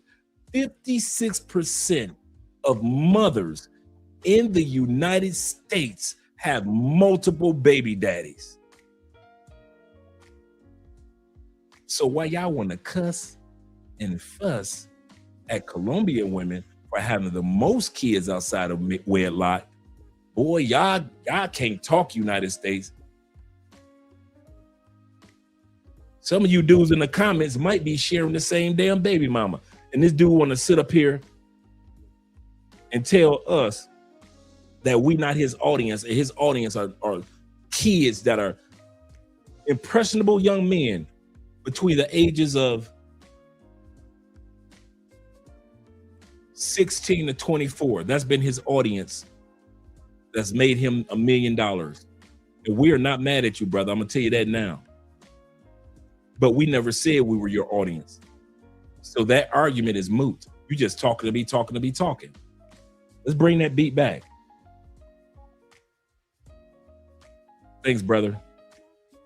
Oh, a man supporting men. Shout out to you, brother. He said, y'all gonna respect the Alabama dialect. I'm from Alabama, and 2 other content creators in this space are from Alabama. Don't do us like that. Don't do us like that. Like I said, shout out to Alabama and shout out to my brother in the building. Save yourself, black men, life for life with the $2 love. He said Alpha Male Strategies audience is broke plantation simps and B-dubs. Seriously. Shout out to SYSB being in the building. Appreciate you being here, brother. I know you guys came here for the video. And like I said before, there's a difference between being Southern and being country. You could be from the South, Alabama, Tennessee, Carolinas, Florida, Georgia, so forth, Louisiana, so forth, right? All the way to Texas, Oklahoma, the Wyomings, right? That's you Southern. But then among the Southerners is some country ass people. And you Southerners know the difference between a Southerner. Come on, Southerners. You know there's a difference between you and country ass people. Many of you guys are Southerners. Alpha Male Strategies, that nigga is country. I barely know what the hell it. Dude, it's so hard to sit through this dude talking. And I'm not hating on my brother. I know it sounds like I am. But this dude is country as fuck. He might as well have a straw hat on and a piece of straw coming out of his mouth. One of them corn pipes. He might as well have one of them old school corn pipes coming out of his mouth and a straw motherfucking hat in overalls, bruh. Coming in from plowing the crops. Bringing in the crops. He snapped the neck of a chicken. He got a chicken over his shoulder. This nigga might as well be in the book Huckleberry Finn and Tom Sawyer. When I listen to this nigga talk, all I think about is the book that I read as a kid, Tom Sawyer, and the other book, Huckleberry Finn. That nigga sound like the runaway slave that they was trying to save. Remember the part in the book? The runaway slave, and they put him on the raft with them, and they was getting away on the raft. All you guys that ever read Tom Sawyer? That's how this nigga sound, like the runaway slave that was trying to get away. There's a difference between a Southerner and a country motherfucker. You got some country men and some country ass women. And then you got the Southern men, and you got the Southern belle women. And getting into their career, not your old ass. If you think my primary audience is a bunch of 35-year-old grown-ass men, you stupid as hell. My audience can't afford to be fucking Passport Bros. Most of them barely can afford to be goddamn Patreon members. Now let some goddamn Passport Bros. So stop all this goddamn bullshit that y'all guys think that every time somebody make a video about some Passport Bros, they want your ass, they need your money, and he think the dating market is over and we go. Who gives a fuck? Take your ass on, goddamn it. One monkey don't stop no goddamn show. You ain't our audience no goddamn way. Big grown ass walking around here with gray beard. Somebody thinking you somebody dating coach audience. You ain't no. I know this nigga who dyed his beard jet black is not bragging about beards. See, hey, you dudes that dye your beard jet black, that shit is equivalent to the weave. That shit is all you dudes that dye your beard Not dye the beard. I'm not talking about the beard dye. Like I said, you could dye your beard and look. Give you a perfect example. We're doing a video with Corey Holcomb. Corey Holcomb uses natural color to where it looks like a regular black man beard, right? Regular black man beard. I'm talking about you dudes that use that jet black motherfucking ink that look like the goddamn feather ink that they used in the 19th century to write on scrolls. That fucking ink. I'm talking about your goddamn beard dye is so dark, it look like your goddamn beard. They can do this in your beard and write the goddamn Declaration of Independence with the goddamn dye in your beard. Just writing the Declaration of Independence. You got George Washington all in your motherfucking beard, just with a feather, just. And here comes Thomas Jefferson all in your motherfucking beard, getting ink and shit and writing. James Madison all in your goddamn beard, writing a motherfucking Declaration of Independence. That's how black your shit is. That's what we talking about. This shit here. Don't y'all ever criticize. You dudes with that jet black shit, once again, a regular dye that makes your beard looks like it's a regular black man's color. Cool. Hats off to you dudes. Right? Like I said, Corey Holcomb, he said, hey, I dye my beard. Looks natural, right? You wouldn't know. This shit, this jet black shit? No, man. I don't know where y'all got that shit from. Your shit is darker than the goddamn skull caps in the movie Dead Presidents. Your shit is black. Ain't no black man ever been born with jet black, just regular brother. I ain't talking about no mixed brother. I'm talking about regular brother. Ain't been born with no motherfucking jet black beard. So the hair on the top of your head is supposed to be regular color, but your fucking beard is jet black, looking like a fucking, like somebody just took charcoal and just ground it up in your shit. Who told you that shit look good? What bitch lied? Whoever was the first brother that got his dick sucked because he got a jet black beard, he lying. You know we do shit for pussy. And I'm gonna tell you that now. You dudes who got them ugly ass jet black beards and shit, I'm telling you now, you ain't gonna get no extra pussy. You might as well stop buying your shit that goddamn dark.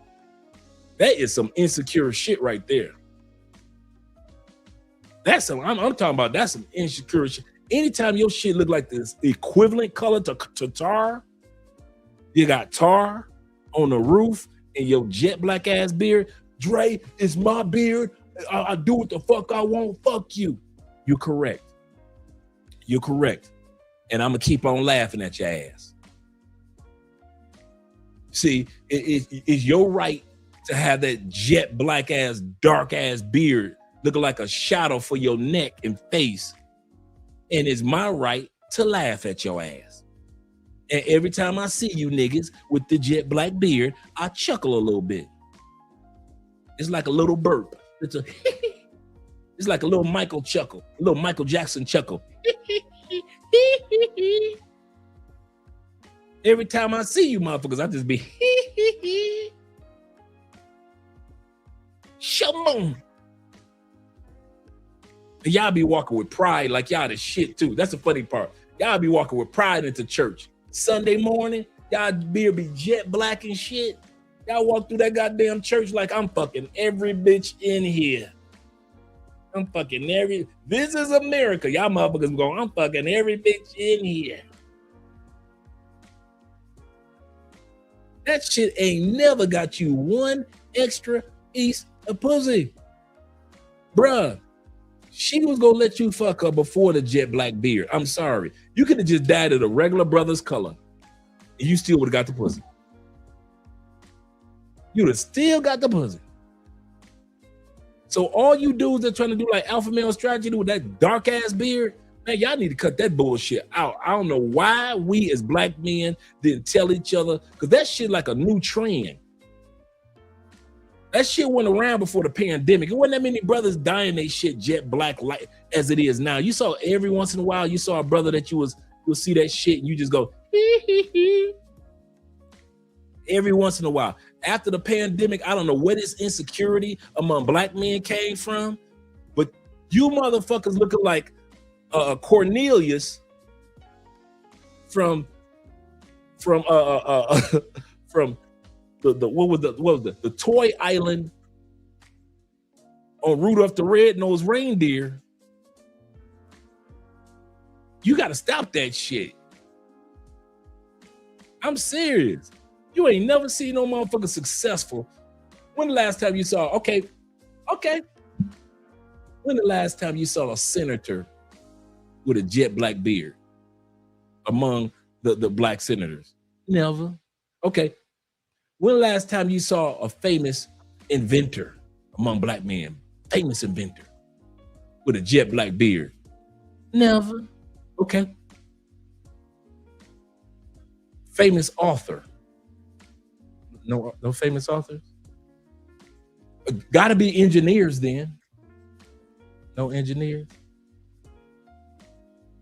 Your local doctor, the black doctors in our community, they got jet black motherfucking beard. No doctors? So you only see that shit, sports figures, hip hop artists, R&B singers, and fucking black male actors do that dumb shit. And they got to do it for what? The camera. They're entertainers. So everything they do have to be over the top. That don't mean that us mere mortals, us regular dudes, got to be over the top with shit. Dye your beard, regular black man color. Like I said, next time you go to the barbershop, say, hey, you want the regular? Nah, man, don't do me that jet black. Just give me the Black History black. Just give me regular black man color that black men have been wearing throughout history. Give me the Black History black. Can I get that? And y'all think I'm laughing, but I am laughing. Okay, if I walked up in this, if I came on this camera with a jet black fucking beard, I can hear y'all snickering now, with a jet black beard, looking like a motherfucking pirate from Pirates of the Caribbean. I can hear all the jokes in the comment section. Y'all brothers would go off. What the fuck is wrong with you, Dre?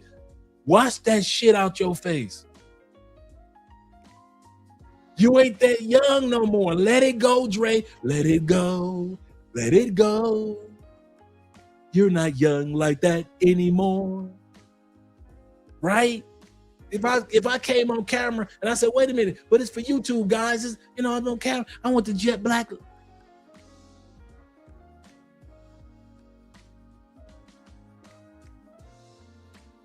Shit, I know y'all, yes, y'all would. Y'all be clipping videos and shit. AMS will have me all over his Instagram and shit. Look at this mother. Look at this brother with the beard. Stop that shit. Yeah, jet black crossing borders.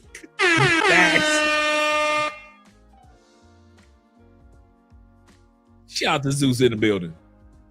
He say, old ninja with a jet black beard. Like Jafar from a right. He say, man, let that gray show facts, man. Shit. You know why I wear the gray? Hey, I'm gonna tell you something. A, the gray ain't never stopped me from getting pussy. B, my wife's still 27 years younger than me. C, no matter how young my wife get or how old I get, she loves it. She loves that it's turning white. She loves it. And B, I'm still fighting bitches off.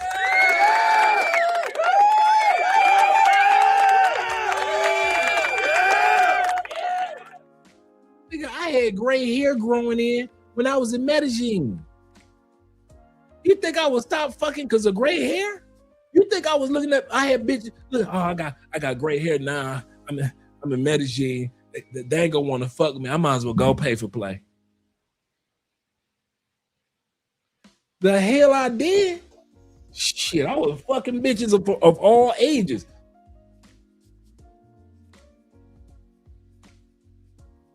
Y'all crazy. Let your gray come in. You earned it, bruh. You earned it. If your hair is going bald, shave that shit, bruh.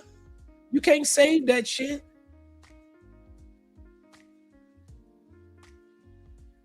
If you walking around looking like a monk, you got just braids back here, ain't nothing else here, looking like Stevie Wonder, shave that shit. Them braids in the back ain't gonna get you no extra pussy. I know why you do it, trying to hold on to that hair. Like, if I hold on to it, I can fuck bitches under 25. Nigga. I shaved that shit off, and I was fucking bitches under 25. In the States and out of the States. My shit ain't dude. Hey, do you know how, bruh, the shit that you can do with a bald head? Okay. Am I the only one that ever ate some pussy and then put the bald head down in it? I'm the only TMI? Is that TMI? That's it. So you eat the pussy and then you, especially if you shave the head that night and it's smooth, and you put some shea butter or some cocoa, some oil. So I'm the only one. I'm the only bald motherfuckers that use his head to you know how many bitches that nutted on my, you know how many orgasms, boy, but I'm telling all you bald dudes, I'm giving you some game. You want to feel the warmth of a bitch bust? Go on, put that on. Go on, you eating the pussy and then drop that. Them bitches go bionic. Oh my God. Oh.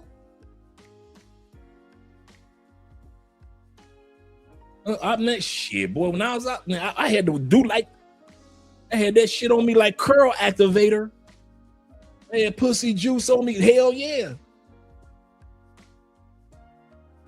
Listen, them bitches be busting on my head. Do the Jerry curl. Go, Jerry curl. I had all the Jerry curl juice on my bald head. Do the Jerry curl. Y'all niggas crazy. Hell yeah. There's gonna be niggas gonna be trying that shit tonight. They'll be eating some pussy and be like, you right, Dre, that bitch went crazy. She went crazy, Dre.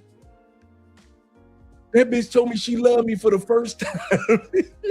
I told you. I told you that shit worked. The bitch told me she loved me for the first time. Corporate said this. Shout out to Corporate watching from Andre's channel. Appreciate you, brother. Appreciate you. Corporate says this. He say, tell it, Dre. He say, that's why when I got my gray, I started letting my beard. Yep. He say, no, sir. He say, no, sir. You are the only one. No, sir. You are the only one that has used that bald head as escapade. I'm giving y'all the hookup. I'm giving y'all the hookup. I'm telling you, when you, I'm telling you, boy. On a fresh night. Now, I'm not talking about when you got to like the peach fuzz on there. I'm talking about on a night where you know you just shaved and it's smooth, and you put some cocoa butter or some shea butter and your shit shimmering, and it just be sliding all over the pussy lips. Sliding, I'm telling you, it just be, bitch be like, what's on your mind? You know what's on my mind, baby. You know what's on my mind. Shit, y'all. Oh, so it's just me. Okay, it's just me. Okay, I'm the only one sitting up here like Too Short. These are the tales, the freaky tales. These are the tales that I know so well. I'm just telling you.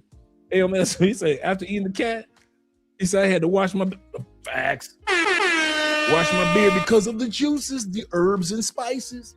The berries all in the beard. Yes, sir. But all you dudes that try to hold on to the side, man, let that shit go. What y'all doing, man? Y'all doing with that George Jefferson. Shout out to AMSM. Man supporting men. Let's continue on. Goddamn by the audience. Listen, do I probably got some older guys? Yes, but they probably passively watch. Right? Just curious to what I'm going to say. Like I sit around and I watch videos that I don't have no interest in. I sit around and watch some female videos just to see what they're going to say. And that don't mean that I'm really like an active listener. I'm just passively watching, just curious to see. I watch Aaliyah face videos sometimes. And I'm just curious what she's saying. I don't give a fuck about it for real. I watch old retirement videos. Can you retire 62? Can you retire 72? I'm fucking 46 years old. What the fuck am I watching a video? Can you retire 62? Hell, I don't know. I'm passively watching the motherfucker. So do I got some older guys who probably watch me passively just curious to what I'm going to say? Yes, but that's not my audience. 90% of my guys are going to be young guys who can't afford to travel any goddamn way. So like I said before, take your ass on. You ain't my audience, no way. What you is my competition. Stupid Zeta. In the dating market. You do me a benefit by traveling. Because you allow me to get more compliance. Less competition, more compliance. That's the way that works. Shout out to Nora Dean. So I don't know why this thing, like no dating coach can say anything about a passport, bro. Because if you do, he judges because he ain't gonna get our money no more. You ain't my money no goddamn way. Nobody ever said that.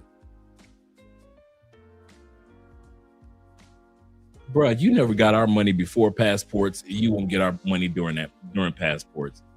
We never thought of you like that, bruh. We never thought, nobody, when do you come up with this shit, bruh? Nobody told you that you can't get our money, bruh. AMS, bruh. I'm gonna say something for real. Getting pussy is so easy in the United States, especially during this time period. I don't even see how dudes like AMS still in business. And I want dudes like him to be in business. Don't get me wrong.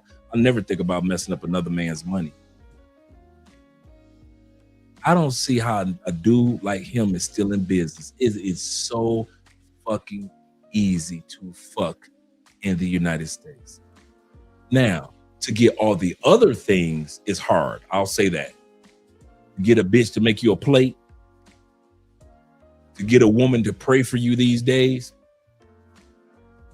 Have a woman bring you a glass of water. Fit, feminine, and friendly. Have your woman go to the gym with you. Now, all the other things, yes. To get her to calm the fuck down. Not try to have the last word. Stop acting so masculine. Yes, in the United States, you might need alpha male strategy to help you out with that. But fucking a bitch, that is the least of our worries. There are so many young guys of the millennials and the Gen Zers that ain't even getting no pussy no more. You know why? Because they're like, man, if the best that I can get out of a bitch is some pussy, I'm good. Let me go ahead and get my PlayStation, get my Bitcoin, get my businesses, and make my money. And I ain't mad at them. I kid you not. I am not mad at the millennials or Gen Z in the States for saying, bruh, all I'm gonna get is what my uncles got. Some pussy and attitudes. And since they saw us go, and granddaddy got, and daddy got, since they saw us go through all the divorces, since they saw us go through all these women that cheat, since they all saw us go through all these women that one minute they straight, next minute they gay, then they want to run back to you straight dudes, then they want to run back to being gay. Since the millennials and Gen Zers sat back as kids and watched their mama talk crazy to us. Since they sat back and they saw their mama hold them back from their daddy. Now that these dudes are old enough, millennials and Gen Zers are old enough to be stupid about pussy the way that we were baby boomers. Gen Z. They're old enough to be as crazy and wild about bitches the way we were. And you know what they're doing? The exact opposite. The exact opposite. I'm so proud of these. The teenage birth rates has gone down. 30% of all men under the age of 30 are holding on to their virginity and focusing on their money. These bitches talk about men loneliness epidemic from a survey that was done in 2012. This new generation of dudes, they ain't thirsty like we were. These dudes are in an era where bitches are giving away pussy more than ever before in American history. And these young men are saying, fuck them hoes, let me get this money. Where our generation, let's be real, Gen X, baby boomers, let's be real. If we were born in this generation of free pussy, the way that it is compared to our generation, to where you used to have to talk a bitch out some pussy, bruh, we be running rampant through this. You think they fuck now in this country? Let Generation X have been born with these type of women. Let baby boomers have been born with these type of thirsty ass women. Man, we'd have ran all the trains that would have been ran. The trains. So even though a lot of these women are sleeping with dudes, in this generation, millennials and Gen Zers, most of these women are sleeping with and getting pregnant by and giving diseases to and getting diseases from that same small pool of dudes. It's not the masses like us, Generation X and Generation and baby boomers. It was a mass of us out there acting a fool.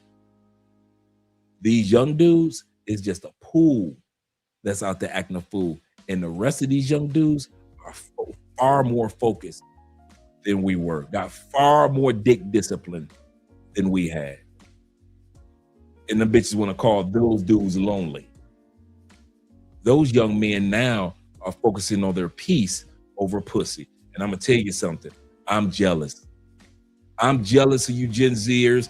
I'm jealous of you millennials, because I wish I would have focused on my peace over pussy.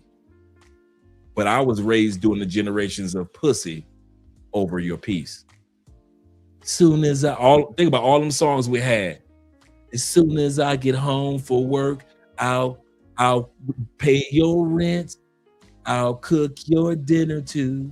Soon as I get home from work. We had Keith Sweat begging ass. Babyface begging ass. So all we had was, nobody was telling us, men, stay focused. You got this. All our songs were, bitch, take off that red dress. Put on those high heels. That's all we had. Motherfuckers begging. You need a man with sensitivity. A man like me. That's what we had. Shout out to all you younger brothers, man. I swear. Shout out to y'all. Gen X, we was wilding. We had Freaknik and all type of shit. Nordine says this. He said, you're right, because more younger guys are becoming passport bros. The younger passport bro juniors. Absolutely correct. He said, I'm getting more passport cards because these dads are passport bros now. Yes, sir, Nordine. You are absolutely correct. A lot you're starting to see. Am I lying? You're starting to see a lot more younger dudes in Thailand, Philippines, Brazil, Europe. You're seeing dudes like 23. When Austin came out here at 23, all of a sudden you're starting to see dudes that's fresh out of high school, 19, traveling now, getting that first Cancun trip in. It ain't like when we did, you know, our first real trip was like late 20s, early 30s. These young dudes, man, you got dudes like Zay. Shout out to my brother Zay in the comments. Young brothers, man, that's been out here for a while. Dudes that I'm jealous of. I wish I'd have left my ass outside the United States at y'all age. I fucking swear. In my late 20s, I would have left. Dude, I wish. I mean it. Remember I told you guys that when I left out the feds, about a few months before I left, I discovered that my granddad had left me $20,000, right? Nordine says this. He said, "Hey Dre," he said, "I'm having." He said, "I have to have Andre. I have to hear after hearing after those tragedies. I'm going to say that this is time to zoom. Oh, that it's time to zoom the man cave. Modern Warfare 4, GTA 6. At this point, absolutely correct. You know, when you listen to these dudes, you like, you know what? Okay, I'm doing the right thing, focusing on my peace. Some of you guys are realizing that when you listen to Alpha Male Strategies and all these other dating coaches in the States, you're like, you know what? Yeah, let me just sit my ass down. If I'm not going to travel yet, that's cool, but I'm going to sit my ass down. I'm not about to pay $100 for a dinner. I'm 3 dinners. Think about it, guys. 3 dinners in the States. You're either paying $50, which will add up within $150, or you're paying $100. That's $300 for 3 meals to get to know a chick that you might not even want to be bothered with for the 4th date. That's $300 gone. Not from her pocket, from yours. I'm with Nordine. You know what I can do? I could build a man cave by putting money towards, with the money I would use towards dating. But yeah, man, I kid you not. Shout out to this new generation of dudes, man. Shout out to you, new generation. And do not let these women make y'all feel bad that y'all not out there sexing and wilding. You ain't out there throwing your body out there. Dude, I'm going to tell y'all something. This is what I was about to say. If I had known about travel, remember when I got out of prison, I had a check for $20,000. I had a check for $20,000. I got out when I was 33. I went in at 23. If I had known about travel the way that you younger guys know now, bruh, I probably would have saw my mom maybe 4 or 5 times in Detroit. But I kid you not, they had me on probation for maybe like 6 months. After that probationary period was over, because I was scheduled to do 5 years of probation. But shit, they saw Andre in no trouble. So 6 months later, they had me on probation, right? As soon as I got off probation, I'd have been on the next thing smoking.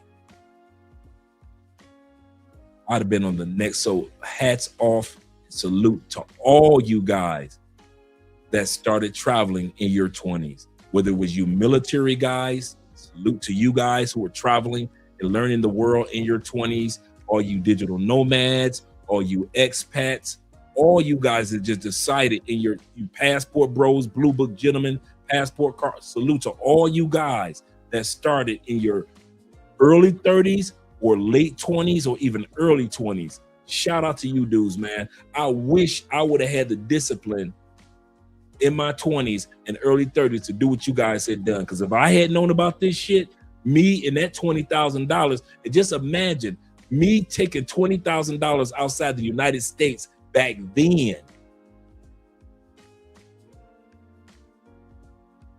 Back in 1999, if I would have left the United States in 99 for Brazil, left the United States in 99 for Thailand, in 99 for Colombia, when all the bullshit was coming to an end in Colombia. for Panama. And $99 for Europe. $20,000 and $99? Shit.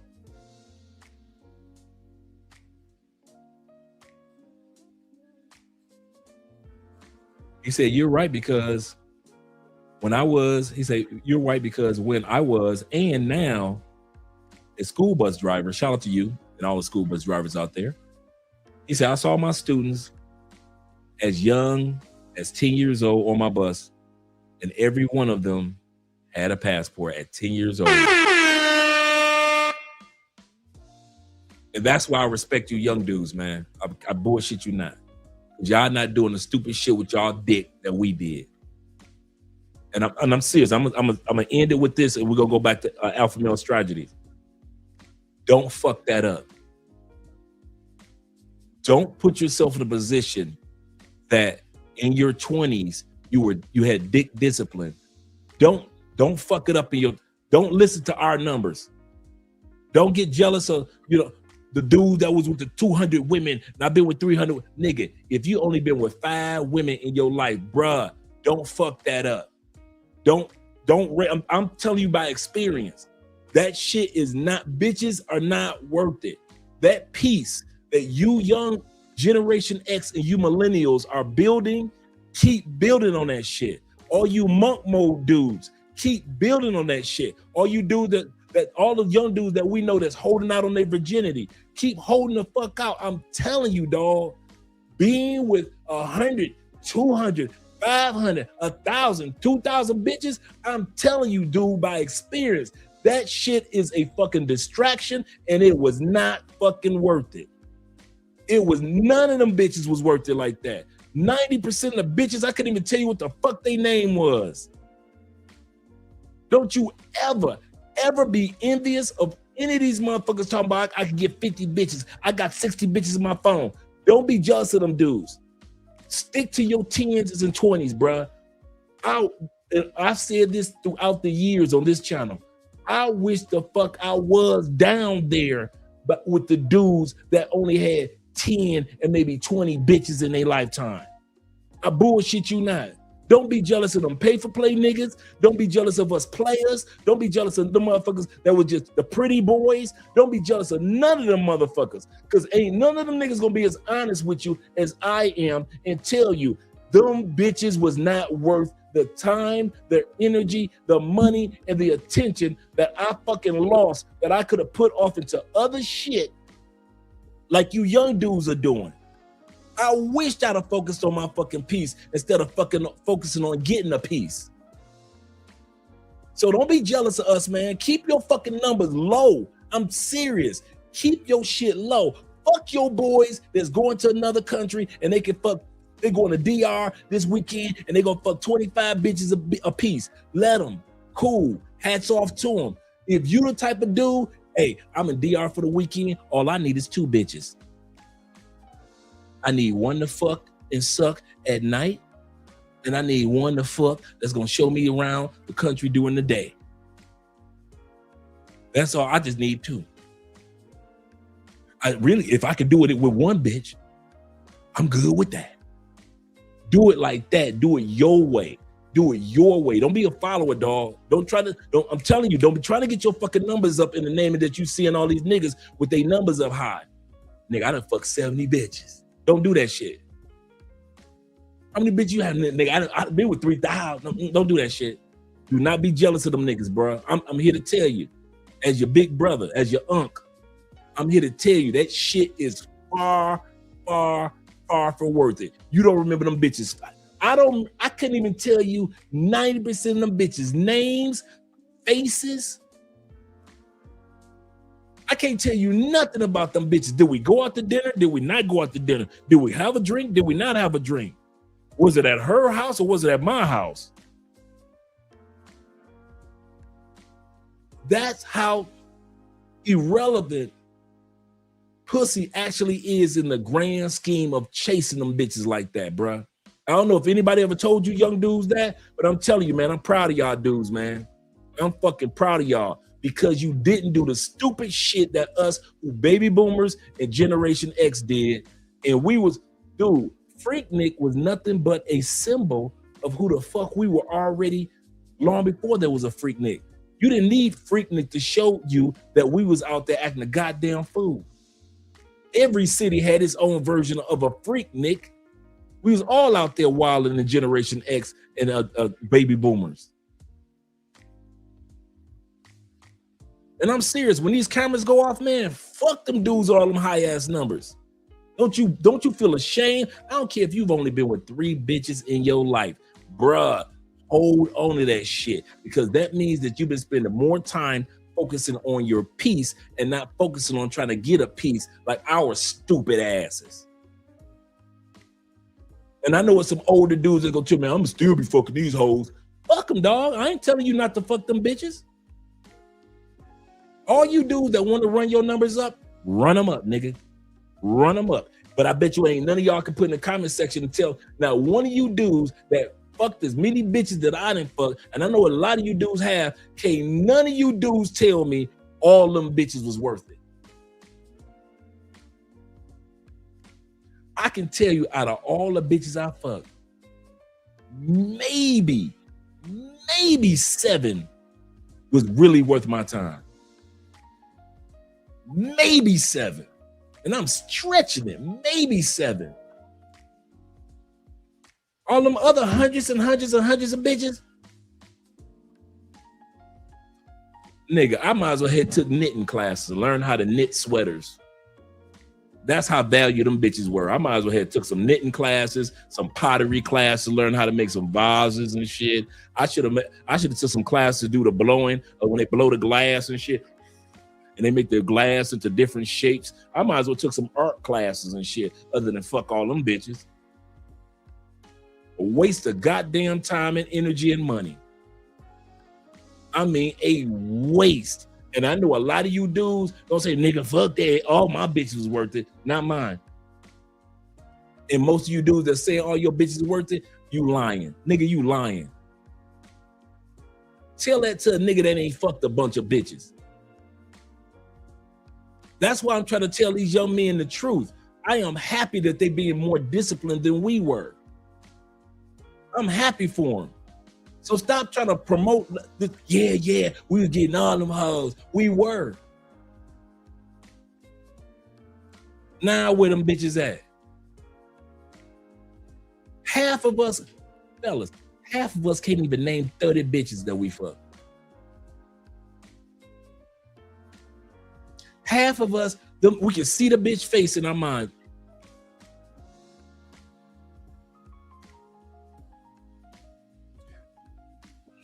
You know how you be sitting back, just sometimes you just sitting back minding your business, and all of a sudden a bitch from the past come in your mind. It was this one bitch, I'll never forget, bad nurse, baddie, right? And she told me, I love you, Andre. She was a crier. She was one of the females, when she nuts, she cried, right? So she'll bust a nut and she'll start crying, like tears, right? And so not little tears, that bitch be like crying like a baby. And so she was like, one night we was drinking, right? She was I want you to be the first one to fuck me in my ass. What? And she had a fat ass. And I'm not talking about fat like too much weight. I'm talking about like, damn, girl.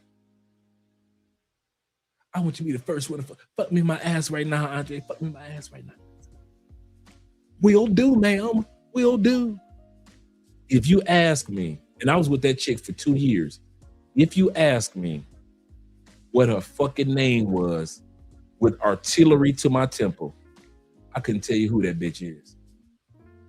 I done been through so many bitches. The names and the faces run together like fucking just paint running, like, I don't know, crayons or something running together. Just, I can't tell you who them bitches are. I could tell you stories, but if you say, Dre, what was her name?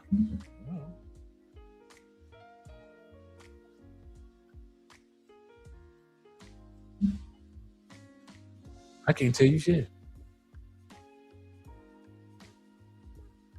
So when I say I'm happy and I'm proud of you brothers for focus on something else other than being with a bunch of bitches, I'm proud of y'all. I ain't saying that y'all gonna walk around and do everything perfectly. I ain't saying that y'all gonna walk around flawless and some of y'all ain't gonna get 200, 300 bitches, so be it. But I'm gonna encourage you, try your best to keep your numbers low, bro. Try to keep your numbers under 50. Try to keep your numbers under 100. The rest of them bitches are irrelevant.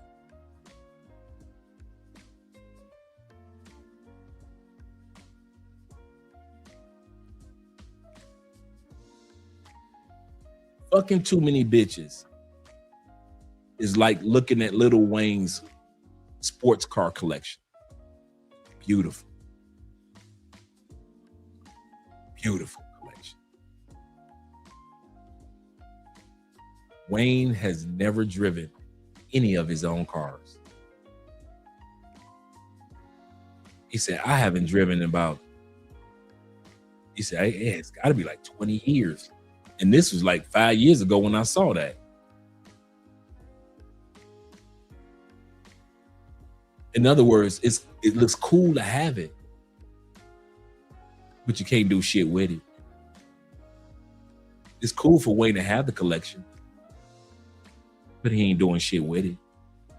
It's cool to have this collection of a bunch of bitches and and you know what, think about it. 99% of the bitches that I fucked in my life, what did they end up becoming to me? Just a story that I can share with you dudes. That's all they are. Now at this big old age, all that pussy, all that distraction, all that flying to this city and bitches flying in for me, fuck me in other cities, and all that being in the swinger world and all that wildness, what did that get me? Just a bunch of fucking stories to tell as an older man. That's it. Now I'm happily married with one woman. It didn't even take all those women to get to one woman. That's the part that frustrates me about me. It didn't take that much fucking to meet my wife. And like I said, a lot of you dudes gonna sit back, hey Dre, I don't give a fuck what you talking about, nigga. I'm gonna keep on fucking these bitches. Nigga, you can talk that shit you want to. I got you. I'm with you. I got you. You see it, you see bitches from your perspective. Cool. I'm just sharing with the young generation from my perspective, and I want them to know whether you want them to go out there and sow their royal oats. That's cool. That's what you want them to do. Me, I want them to know that I'm proud of them for not going out there and doing stupid shit with their bodies like we did, baby boomers and Gen Xers.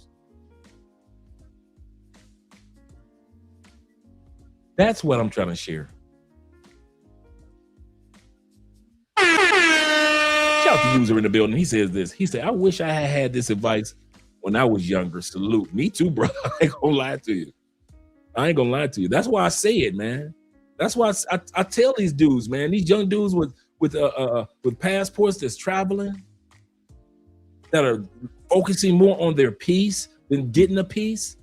Like I said, it's gonna be a bunch of dudes out there. Shout out to you with the $20 love. It's gonna be a bunch of dudes out there that once these cameras up, man, fuck what Dre talking about, I'm gonna fuck all these hoes. I got you, bruh. I got you. The temptation to fuck all these hoes is there, but I'm just sharing the story from the perspective of what's going to happen at the end games, if you will, the end games. And in the end, most bitches that you've gonna fuck, I don't care what countries, are going to end up as nothing but a fucking story to tell in the rocking chair of your life. Y'all ever notice all I do is tell stories about bitches? But do you ever notice I ain't in the streets trying to build new stories? I just sitting back happy with my wife. I'm good.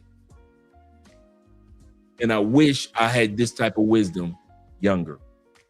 Bullshit you not. I'd have been so wise with that $20,000 coming out of the feds.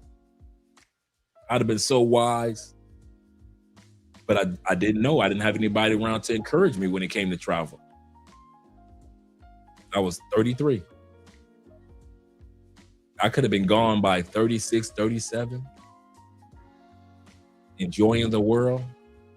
Probably would have had a kid or two outside the States. But it is what it is. So my job is to encourage you other young men, man. Kid, we got 102 in the building. Shout out to all you guys that are here. Make sure you guys click that like button. We like you. Make sure that you like us too. You say, yep, I haven't had a bunch of, he said, yep.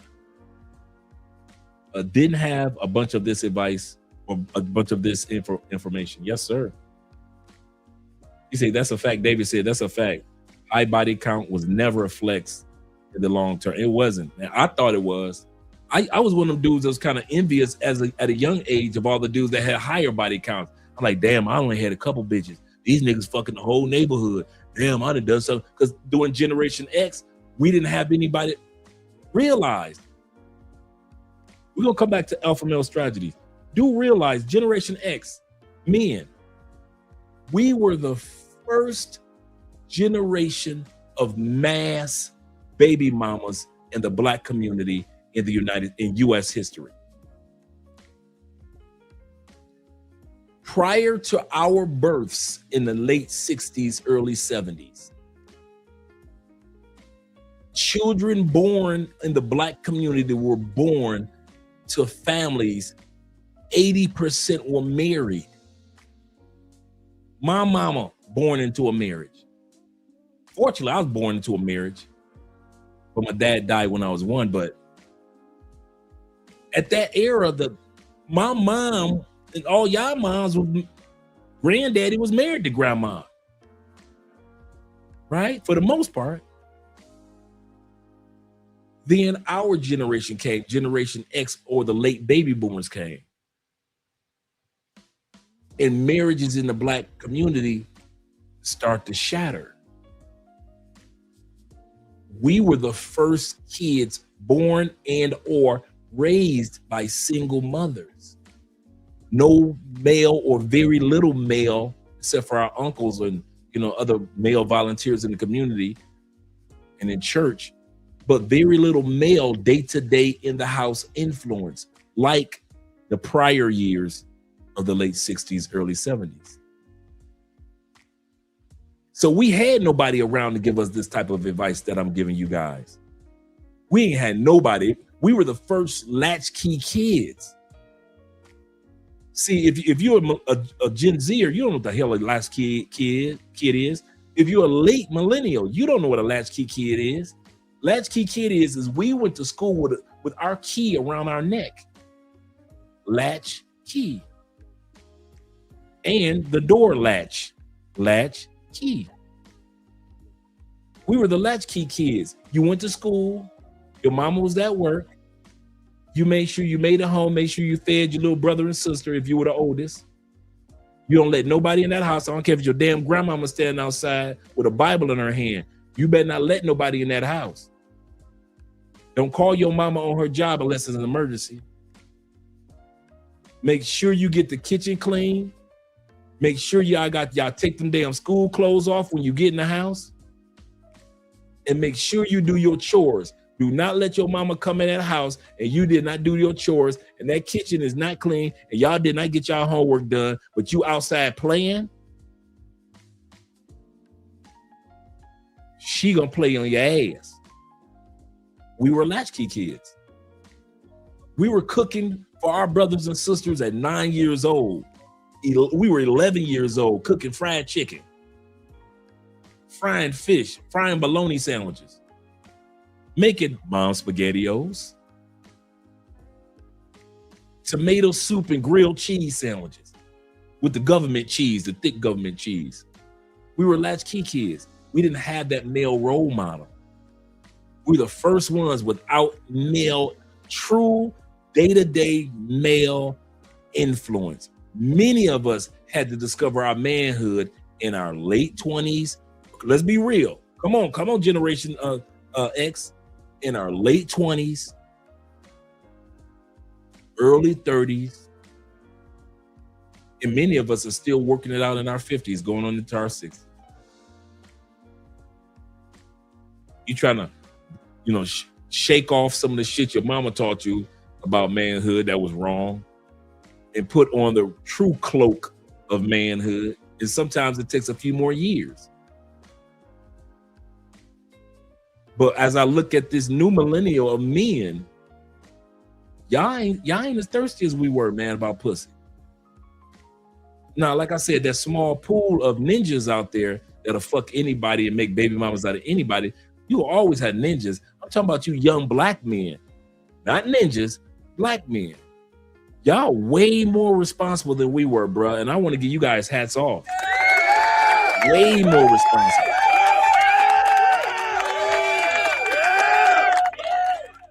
Man, everybody was getting pregnant in the teens. Generation X, every bitch was getting pregnant in their teens. Okay, Generation X, if I'm lying, tell me this one. Hey, millennials, y'all know about this. Baby boomers, I don't know. I know Gen Z don't know. Gen X, remember when you was in high school? You saw that pretty light-skinned chick?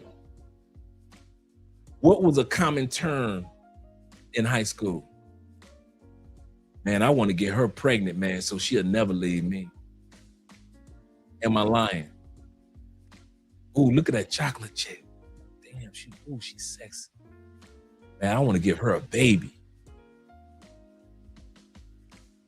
Come on, Gen X. Did we not, when we was fucking bitches, be like, have my baby? Have my baby for me? Was we not saying that shit? Don't act like we weren't saying that shit.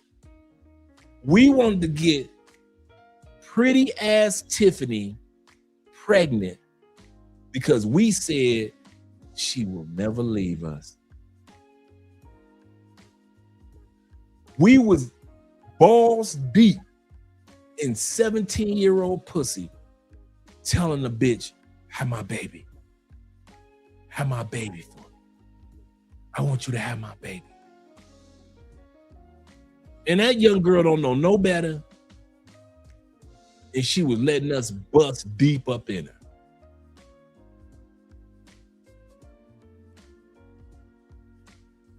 That's why our generation had so many damn young kids. We was off the charts of Gen X.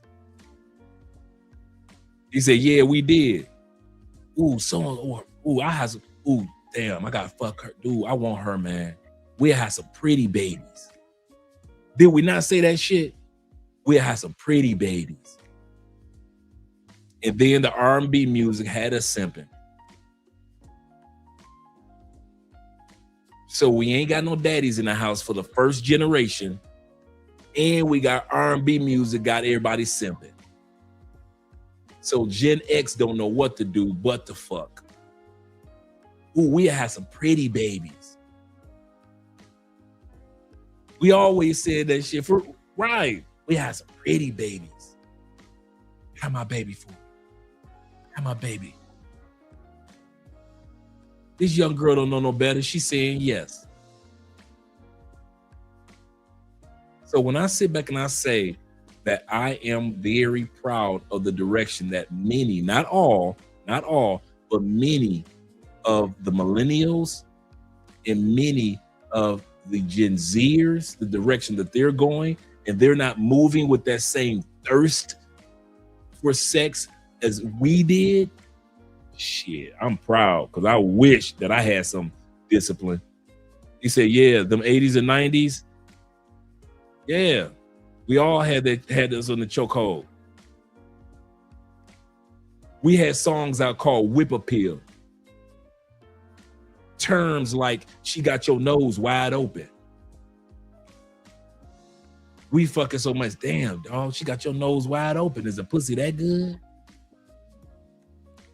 All those terms came from our generation. This would have made a good Patreon conversation. This is how we was talking on Patreon. Let me put the Patreon up too. This is how we was talking on Patreon yesterday, man. Like I said, we finally found out how to do the Patreon. And so we got the new videos popping up over there as well. He said the moment was so good while it lasted. I know, right? It was good while it lasted. Shout out to my brother Kofa in the building. Let's go back to the video, and I'll be pulling up the Patreon in a second. God damn it. Next, in the dating market, you do me a benefit by traveling. Shout out to King. Because you allow me to get more compliance. Less competition, more compliance. That's the way that works. So I don't know why this thing, like, no dating coach can say anything about a passport, bro. Because if you do, he jealous because he ain't gonna get our money no more. You ain't my money no goddamn way. God damn it. Next, most guys don't have the job flexibility to be a passport bro. Guys, that was the main point of that video, the reaction video to MTR. That was the main point of it. Most of you guys never will be a fucking passport bro because you don't have the job flexibility or you don't make enough money to be a passport bro. You traveling 2 weeks out the year don't make you no passport bro. It makes you a nigga on vacation. That's what you are. That's what you are. Take that goddamn passport bro shirt off and go get you a shirt that say nigga on vacation because that's what you are. Okay. So he knows what a passport bro is, and what a passport bro is not. So he thinks that being a passport bro only equates to men that have officially relocated to another country. I'm gonna tell y'all the difference between passport bros and vacationers. Passport bros and vacationers. He says, take that passport bro t-shirt off because y'all only go on, you niggas are niggas on vacation. Do people go on vacation? Yes. Let's not deny that part. Here's the difference between a passport bro and a vacationer. Y'all ready? Recon. Vacationers is go on vacation and their bottom line is to get their ass back to that plantation and they're gonna live and die on that plantation.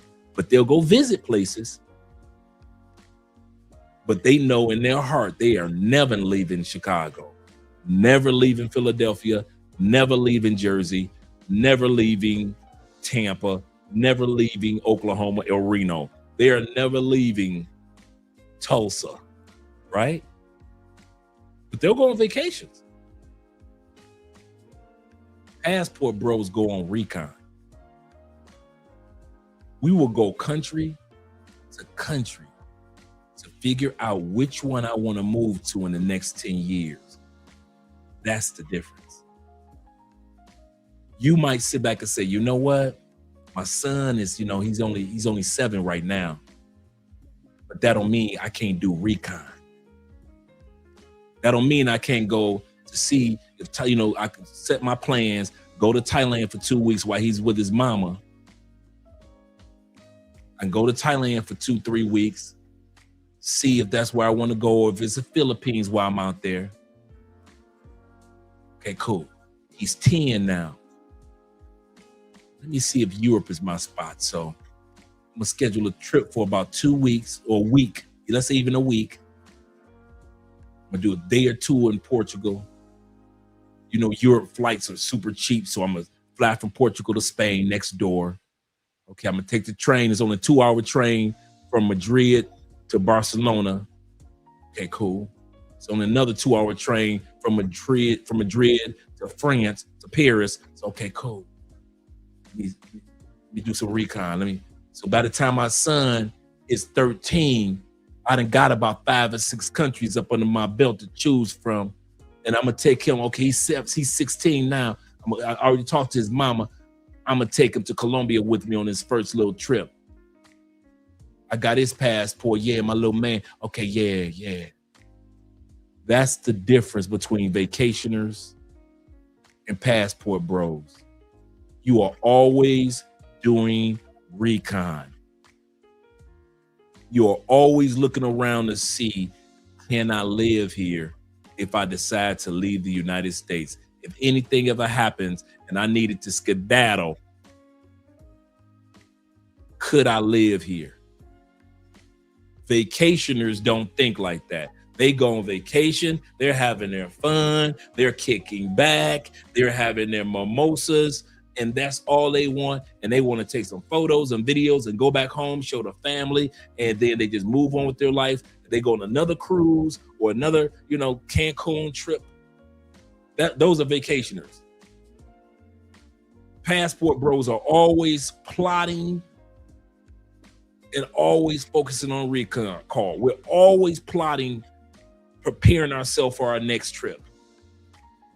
And we're always, no trip goes unused. No trip goes wasted. We don't go to DR just for DR. We go to DR to see if we're going to, is it Puerto Plata?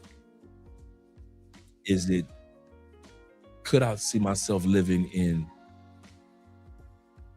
Santo Domingo?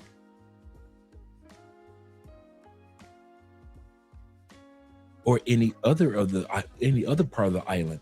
We are always on fucking recon. We are sitting back like, okay, how much is the cost of living here per month if I divide by so and so and so? Okay, cool.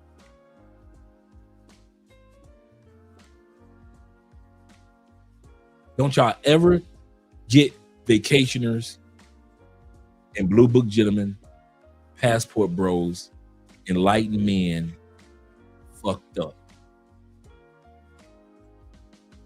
We are always on recon. I know dudes that moved to Colombia and got married in Brazil. They thought Colombia was it, but then when they did recon in Brazil, they say, hey, wait a minute, this is it. I know dudes such as my brother BMT, Aaron, who lived in DR, Colombia, and Brazil, happily married with family in Thailand. We do recon. We don't visit shit. We there on purpose with a purpose. Just because you see us with a beer in our hand, don't think we're not plotting about, okay, let me see what the neighborhoods look like. What's the best areas, how much the groceries cost, okay, how much is gasoline, how much is the Ubers from the airport back to the airport, okay, what the ladies look like, okay, are they fit, feminine, friendly, okay, are they submissive, are they chill, laid back, are they funny, do they got a sense of humor, are they freaky, are they wild, okay, cool, how's the roads, how's the infrastructure in this country, okay, cool, what about education, okay, medical, okay, we doing all this shit. Vacationers don't think about none of that shit. All of what I just said in the last 13 seconds, vacationers have not thought about any of that. They don't think like that. They do not think about recon.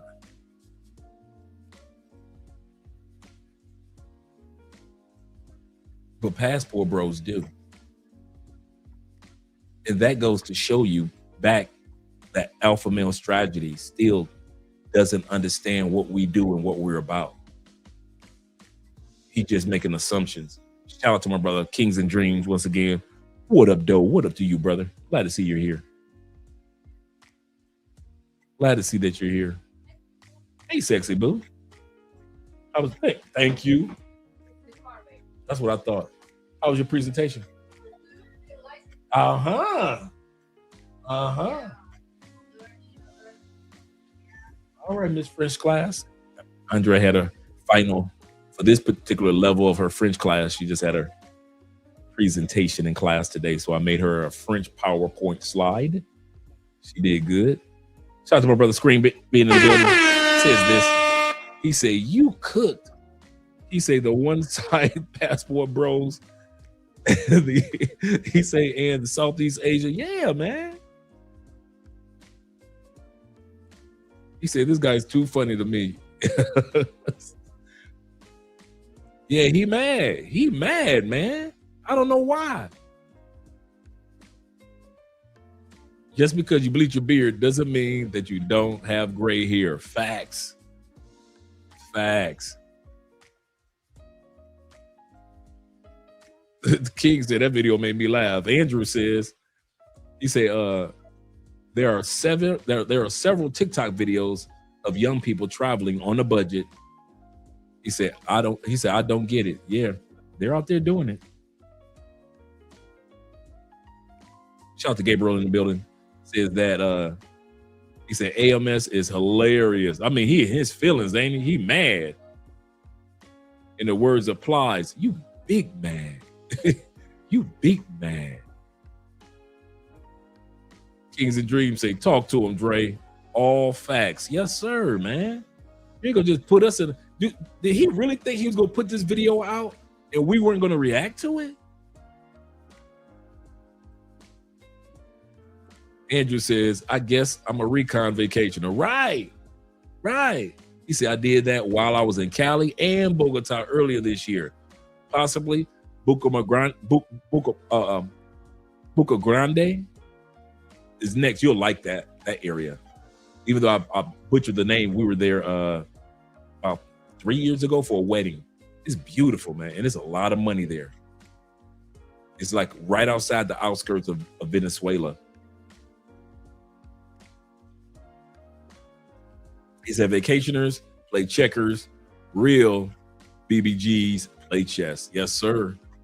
Yes, sir. Shout out to E-Man, Mr. Peary himself. Frank says this.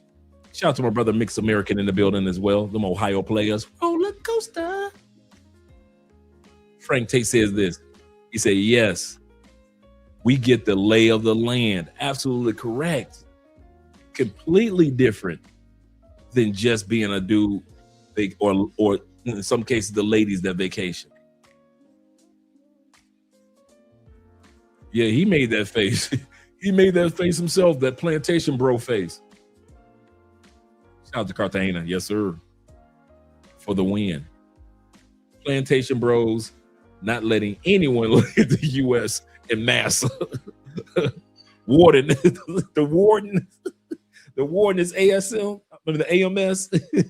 That's the warden of the plantation known as the United States. He said, Dre, have you been to Hawaii before? I have not. I've been to a lot of states, but I have not been to Hawaii. Just was never on my list. And some of you guys had talked me out of it, not because of race, but because of economics, because a lot of you guys were like, Hawaii is just too expensive. And so a lot of you guys have like, you ain't missing nothing, Dre. I have been to a lot of the Caribbean islands too, but I would have liked to have gone to Hawaii. I think the last place I went to in the States before I left was the Grand Canyon, Tombstone, Phoenix, Arizona. Those are the last three major landmarks that I went to in the United States before I left. I've been to other cities and things like that and lived in different cities. Shout out to the Yay area. Yay area. Shout out to San Francisco, Oakland area. He said, I've heard Hawaii is completely different from other states. I heard that too. Without a doubt. Let's continue on with the video, gentlemen. Let's let him rant again. No more. You ain't my money no goddamn way. God damn it. Next, most guys don't have the job flexibility to be a passport bro. Guys, that was the main point of that video, the reaction video to MTR. That was the main point of it. Most of you guys never will be a fucking passport bro because you don't have the job flexibility or you don't make enough money to be a passport bro. Okay. Y'all knew I had a response to all this. How many of you guys, when you either started relocating or start going to other countries, you had a job that dudes like Alpha Male Strategies would assume that you couldn't vacation the way that you vacation. Some of us were warehouse workers. Some of us were security guards. Some of us were in corporate America and we had projects due. How many of you guys work positions that most people would assume there is no way your ass could travel outside the country as much as you do? Put a one in the comment section if this was you. People assume that because of where you work, there is no way you could go visit Panama. There is no way you could have made it to Cancun. Because of your job, and you've been doing that job for 15 years, there is no way you could have made it to Thailand on a trip, on a recon trip. There is no way you could have made it. There are so many people, dude. Many of us had jobs that were not online jobs, and we traveled to other countries. And we knew that when our season or our time came, we were able to relocate. Passport bros do not look to relocate immediately. We look to relocate when the time is right. We do the recon for years and years. I did recon for 5 years. Dudes like Ace Live, 3 years. Dudes like Tailor Made Dreams. Remember, Tailor Made Dreams started off with it was Tailor Made Dreams, Al Grease, and Charles Tyler in Brazil. Tailor Made Dreams went back to Atlanta. Then he went to DR, purchased his piece of property in DR, but was still mainly in Atlanta. He said it took him 3 to 5 years to officially move into the property that he owned in DR. It takes, between that, see, those dudes don't realize, between that time, we're taking care of business. They think we're supposed to just one day quit our job and we're good. No. None of us did this overnight. And that's, see, when you're a dude like AMS and you don't travel and you watch nothing but TikTok and YouTube videos about travel, you think you know us. Dude, when I was traveling to these countries, I wasn't balling out of control. Some of you guys have heard me tell my story about how I did vacation time. Like I was on a panel one time, and this sister was being slick. This was way back in the day when we first started doing YouTube. And she said, well, you guys don't have enough vacation. She thought she was just killing it, right? She thought she was eating. She said, you guys don't have enough vacation time to fall in love with women in other countries. I don't say how y'all do that one. I said I did. And the whole panel got quiet. And crazy part was the comment section kind of like slowed down. Everybody wanted to hear what I had to say. Like, did he say I did? I mean, because the sister was so confident. She just like, yeah. And y'all out there going out to these other countries, and they need these women that go fall for y'all. Ain't nobody got time for that. And y'all ain't got no time to be going there out them countries anyway. Y'all don't get enough vacation time. This America, da, right? And I just interrupted. I said, sister, I did. I think it was on Tailor Made Dreams live stream, couldn't think of it. And he got quiet because everybody wanted to hear what the hell was I talking about. I said, I took my 10 vacation days and I was out of the country on a regular. I said, this is what I did. I took my vacation days and I married them to any paid holiday that we were getting. So if we're off for Memorial Day weekend while the rest of y'all having fun in Myrtle Beach riding your motorcycles, not Andre.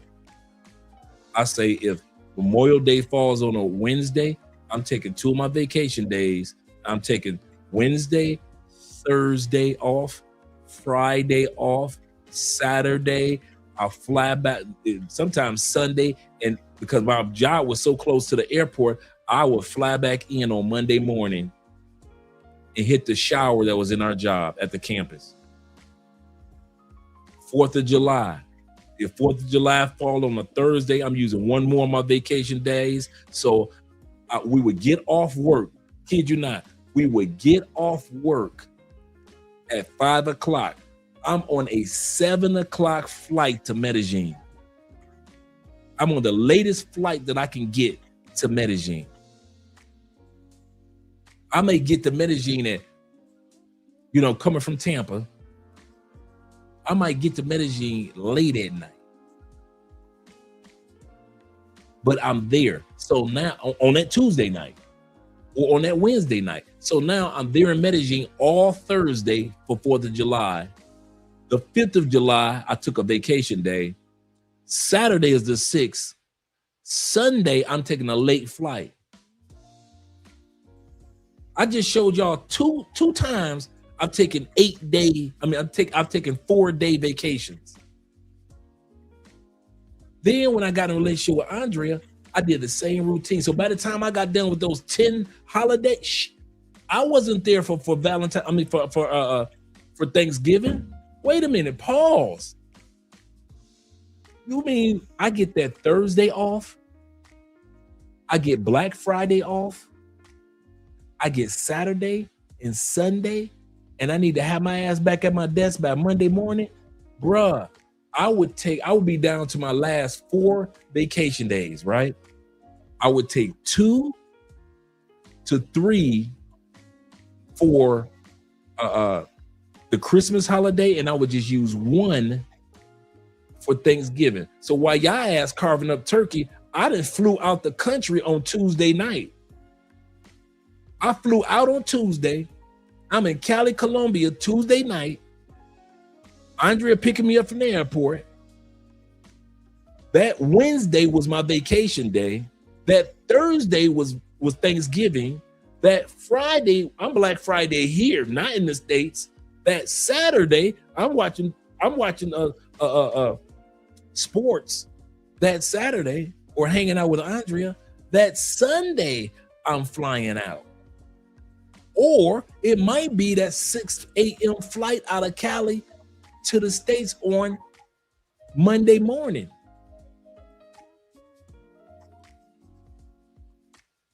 Don't tell me what you can't do with your vacation days if you don't, as long as you marry them to these holidays. Y'all trying to live holidays in the States and vacation days out of the States. Fuck them holidays in the States. I've lived 50 years of 50 years of President's Days, 50 years of Memorial Days, 50 years of Thanksgivings and New Year's Eves and Christmas days. Y'all done had enough of me. I've lived 50 years of 4th of Julys. Fuck them 4th of Julys. I don't need another one. Every time there was a holiday, I just married 1 or 2 of my vacation days, and my ass, while you sit up there cutting up motherfucking barbecue, I'm going to another country. I'm gone. Ain't no way in hell I'm being in the States like that. And so when that female was talking about ain't no way you can fall in love, and I broke that shit down, everybody was like, oh damn, I never thought about that. I never thought about marrying my 10 vacation days in bits and pieces to the holidays.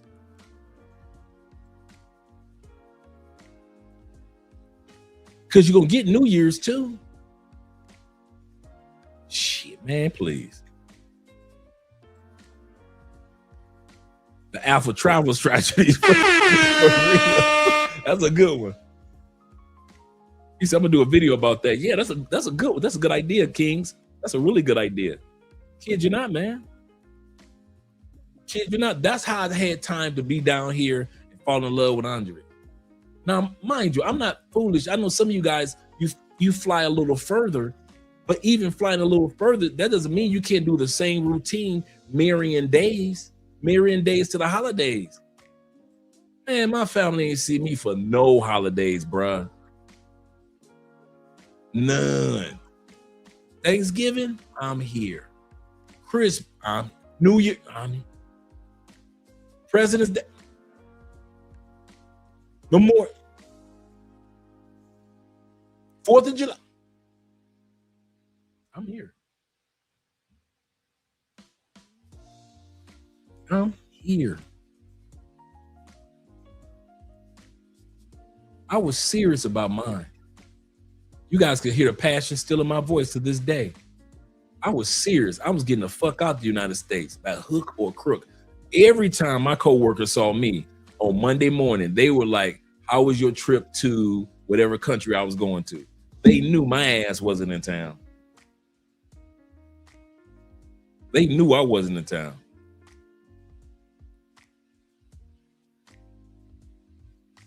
I kid you not, I was so focused on marrying my vacation days with holidays.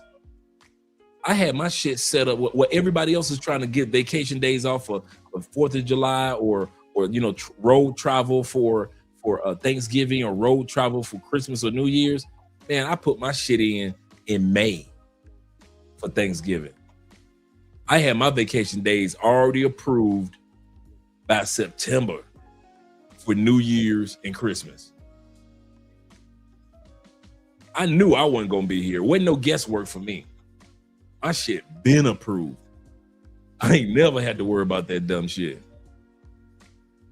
King says, only holiday I wouldn't leave is Thanksgiving. Of course, being a family man.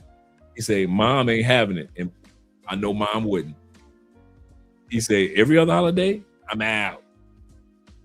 T-Mac says this. Shout out to T-Mac in the video. T-Mac says this. He said, my first trip outside North America for work at new job, it was Stuttgart.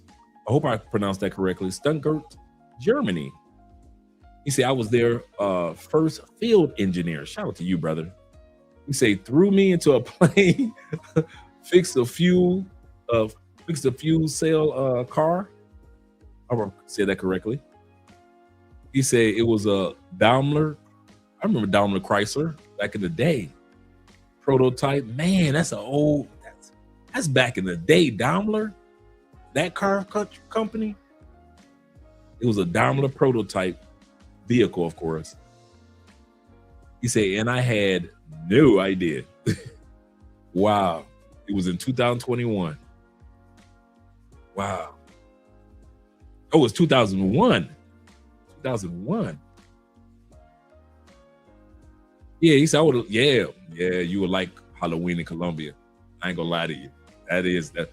Yeah. He said, I put up most of the holidays to travel overseas. I didn't regret it, not once. I agree with you on that one. Let's go back to our brother Alpha Male Strategies. So like I said, this dude doesn't know what he's talking about. Passport, bro. Guys, that was the main point of that video, the reaction video to MTR. That was the main point of it. Most of you guys never will be a fucking passport, bro. Because you don't have the job flexibility or you don't make enough money to be a passport, bro. You traveling 2 weeks out the year don't make you no passport, bro. It makes you a nigga on vacation. That's what you are. That's what you are. Take that goddamn passport, bro, shirt off and go get you a shirt that say nigga on vacation, because that's what you are. You travel 2 weeks out the goddamn year and you think you some goddamn passport, bro. You ain't no goddamn passport, bro. You are a nigga on vacation. That's what you are. That's what you are. And it's fine. It's fine. Ain't nothing wrong with being a nigga on vacation. Listen, guys, we gotta just be what we are. We gotta stop being delusional. It's 52 weeks in a year. You traveling 2 weeks out of the country a year, and the other 50 weeks a year, you here. You ain't no goddamn passport, bro. You are a nigga on vacation. That's what you are. If you ain't traveling at least 6 weeks out of the goddamn year, out of the country, stop calling yourself a goddamn passport, bro. Because you ain't. The whole point of my video was to just tell you guys what MTR is doing. Most of you guys won't be able. Shout out to Class 7 in the building.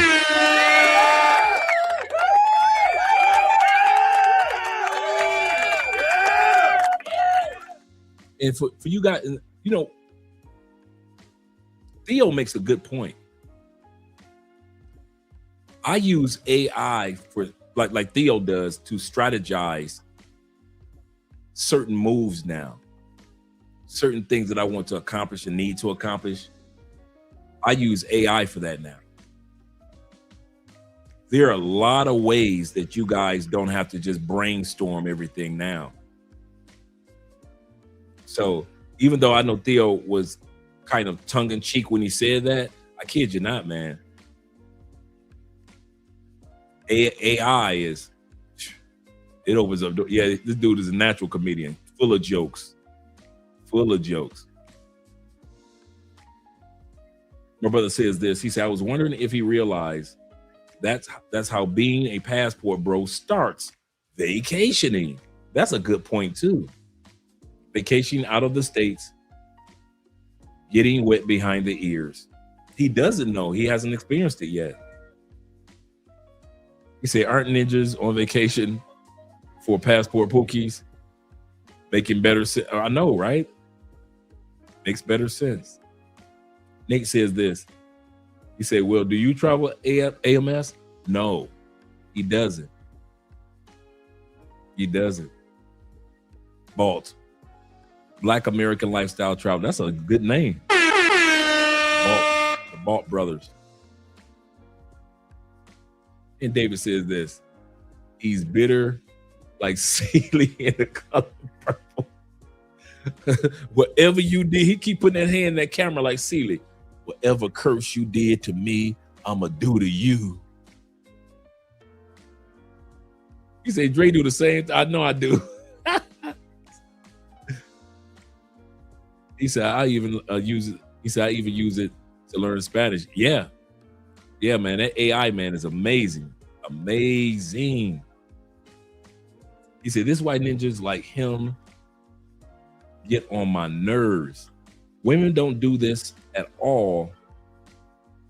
Declassify women who leave the country. That's true.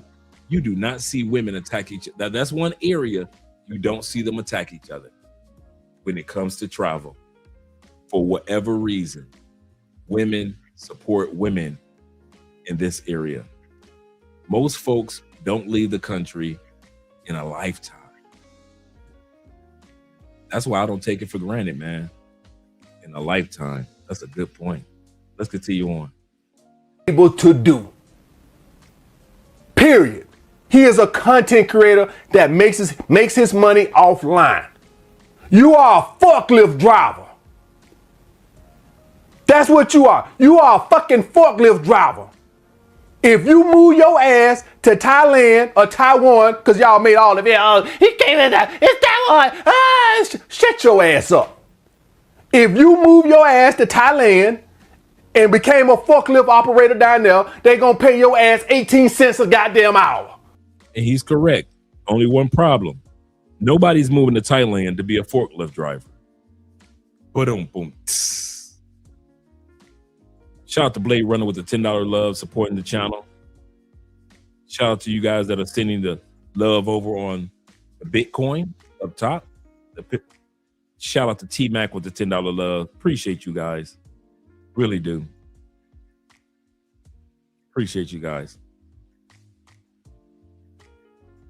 He said, got him. Who is, how many of, he just talking out the side of his neck, like we used to say. All the things that he's accusing us of doing, nobody's doing that. Nobody's going from being corporate in the States to looking for a corporate job in Thailand or Colombia. None of us are following his blueprint. A lot of us are just on stacking mode. You know, take your money, just stack it, be patient, make sure your kids are well taken care of, do what you need to do, and then your time will come. Maybe 5 months from now, might be 5 years from now, it might even be 15 years from now where you can officially move to another country. But nobody's doing what he's talking about. you're a forklift driver, and then you get a forklift driver job in another country. Dude, nobody's doing that. Unless you're doing like government contract work or you're doing just contract work overseas. Yes, I got that.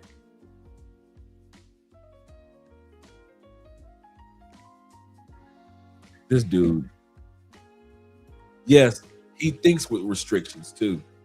He said that is a restricted occupation in Thailand and it pays $5 an hour. And the crazy part is this.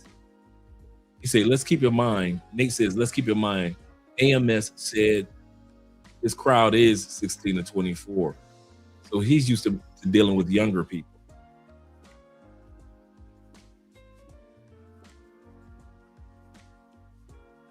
That's sad. You know he didn't do any research. He's just talking to be talking. Sadie says this. He still don't get it.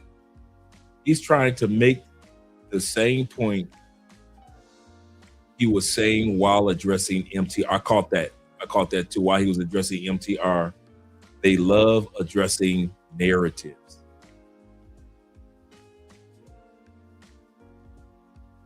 Our brother Mix America says this. He say no is getting their work, or no one is getting their work visa with $5 an hour with a local job, and there is no money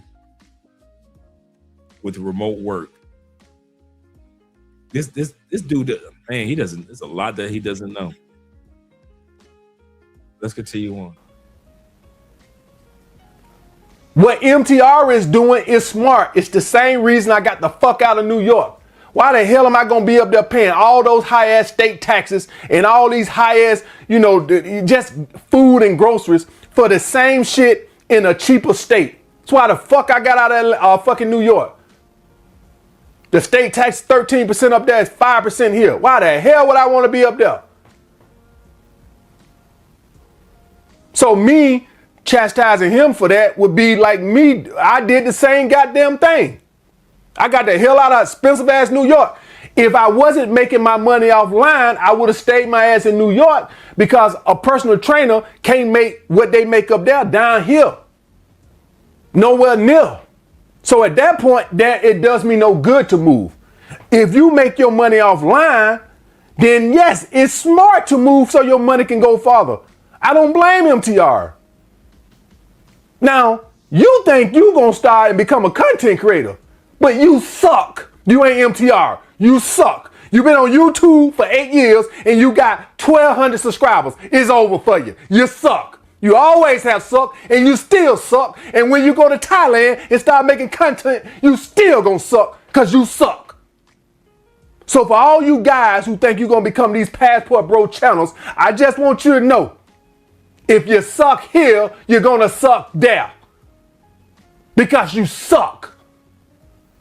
So if you don't find a way to make some money offline, if you got to go down there and be a plumber or an electrician or a farmer, anything, the money you make down there is going to have you as broke. This nigga, you could tell he from the South. He said a farmer. He said, y'all going to Thailand to become farmers. He said a farmer. You could tell that brother from the South. He said a farmer. What the fuck? I'm just saying. Oh, this brother's funny.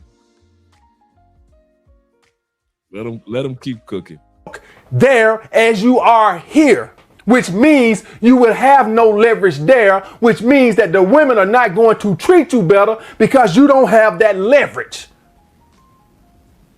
Down there, you're going to be just another broke nigga with an accent. That's what you're going to be. You need to know that. I need you to know that.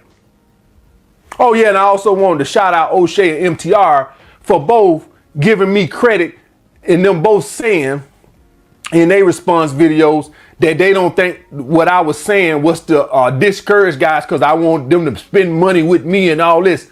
They both said that. They said AMS just speaks what's on his mind. So I appreciate them because that's that speaks to a credibility about me, that they trust that I don't just say something because I'm trying to get y'all money. You ain't my goddamn target audience. No way. I ain't even got to look at my analytics because I already know as a dating coach, it's always going to be 16 to 24. I don't even got to look at it. Common sense tell you that. 35-year-old man with 3 kids with 2 divorces looking at a goddamn dating coach for, other than just, curious what he going to say. Motherfucker goddamn got more dating experience than me. Shit. Next, guys. Some of you guys need to, and this goes to my last point, need to stop saying that you're a passport bro.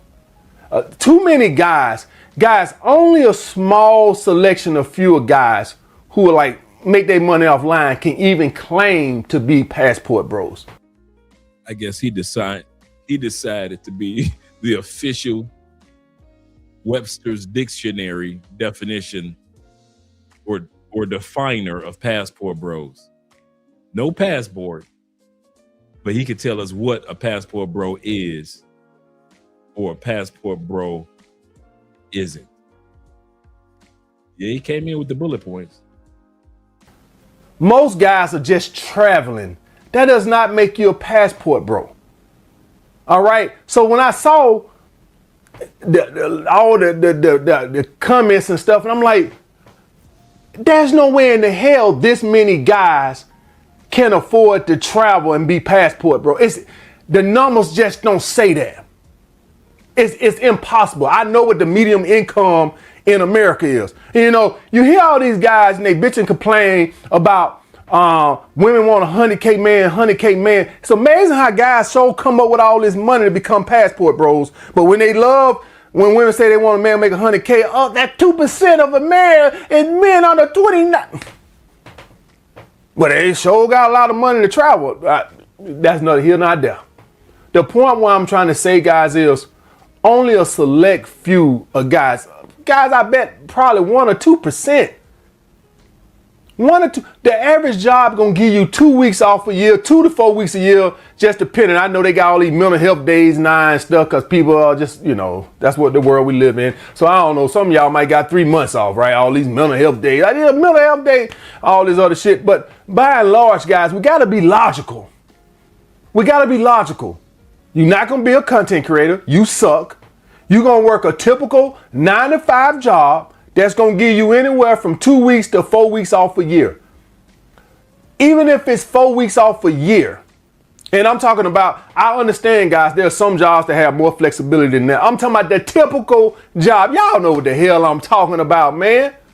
Y'all know what I'm talking about. Y'all act like y'all was born up in all these jobs that got all these vacations and stuff. Guys, I know it's jobs that give you 3 months off a year. I know teachers get the summer off. All this, y'all know the typical job, man. You get 2 vacations a year, 2 weeks off a year. That's the majority of jobs. The majority of them.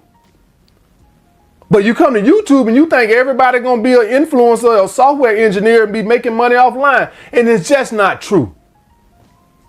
It's just not true. You're not going to be the next Austin Holloman. You're going to be something, but you ain't going to be the next Austin Holloman. I'm sorry. You're going to be what you is right now.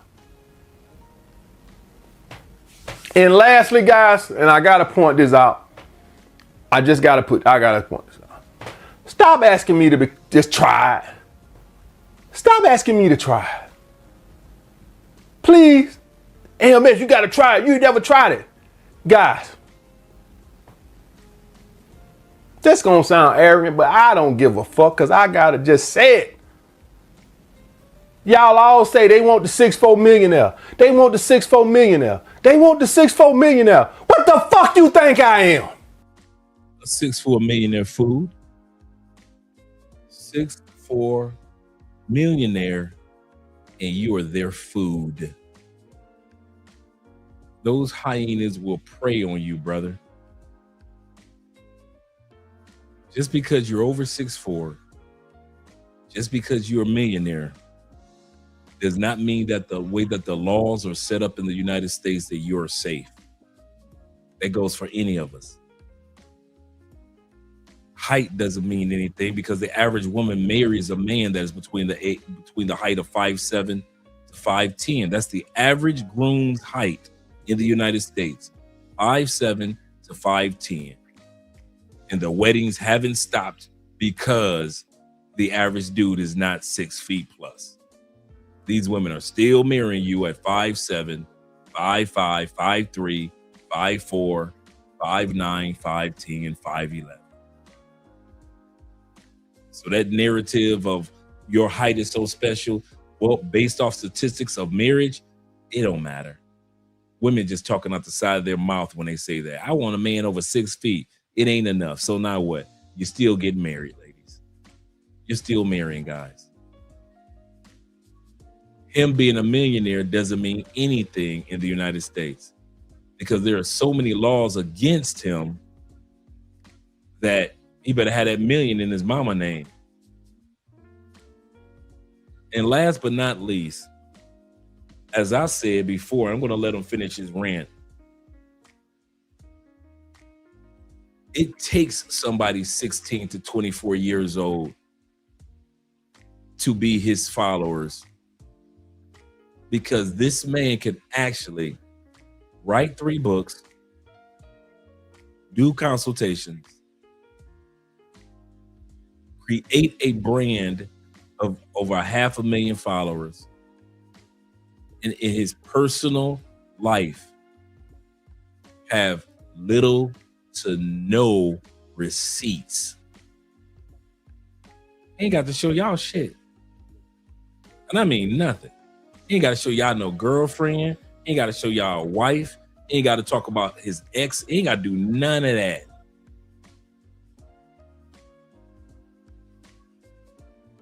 He ain't got to show y'all nothing. All you got to do is talk about it. He could be at the house for a year and ain't fucking nobody for a year. Y'all just believe that he fucking everybody all day long. No receipts. Most of his audience are probably young guys looking for something serious eventually.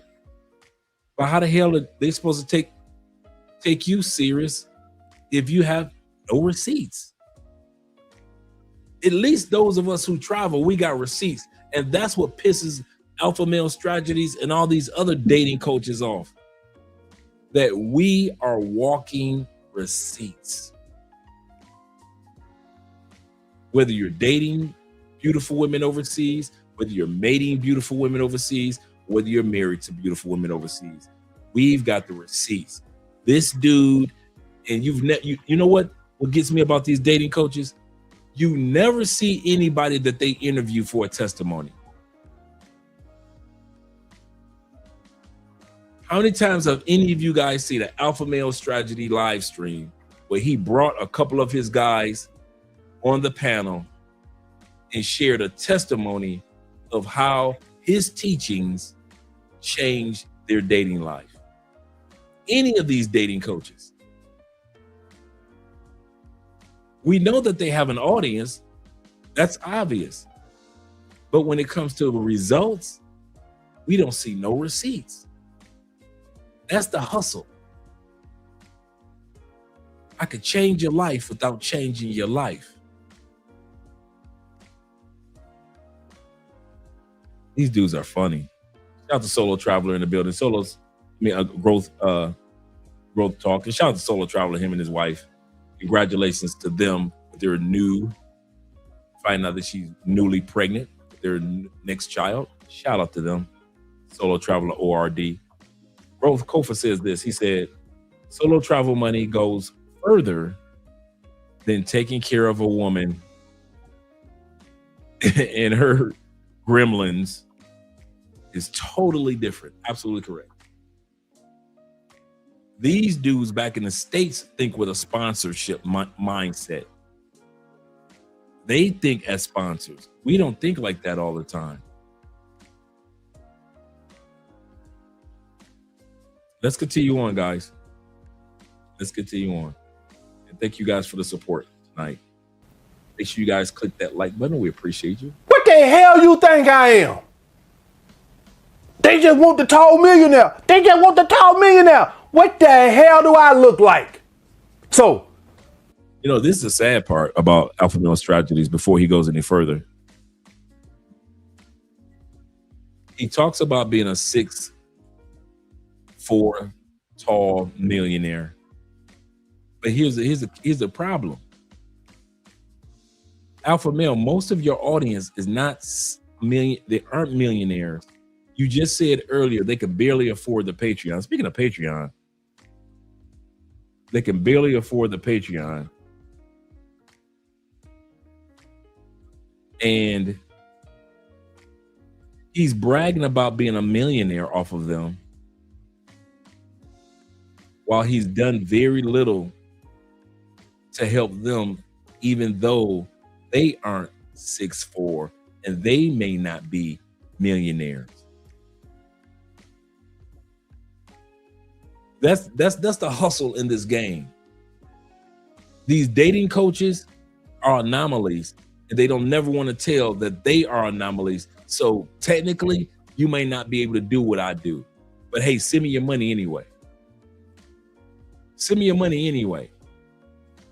I'm 6'4". I can get away with it, but hey, you might get away with it, but there's no guarantee. Hey, I'm a millionaire, you're not. So hey, but you might be able to get some pussy, you might not. But send me your money anyway.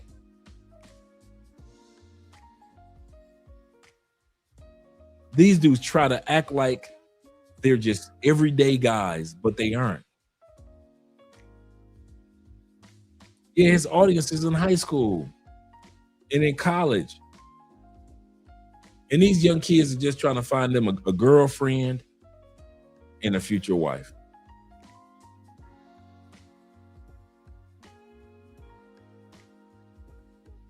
To quote one of my greatest characters, Walter White of Breaking Bad, I am the one who knocks. I am the danger. I am the apex predator.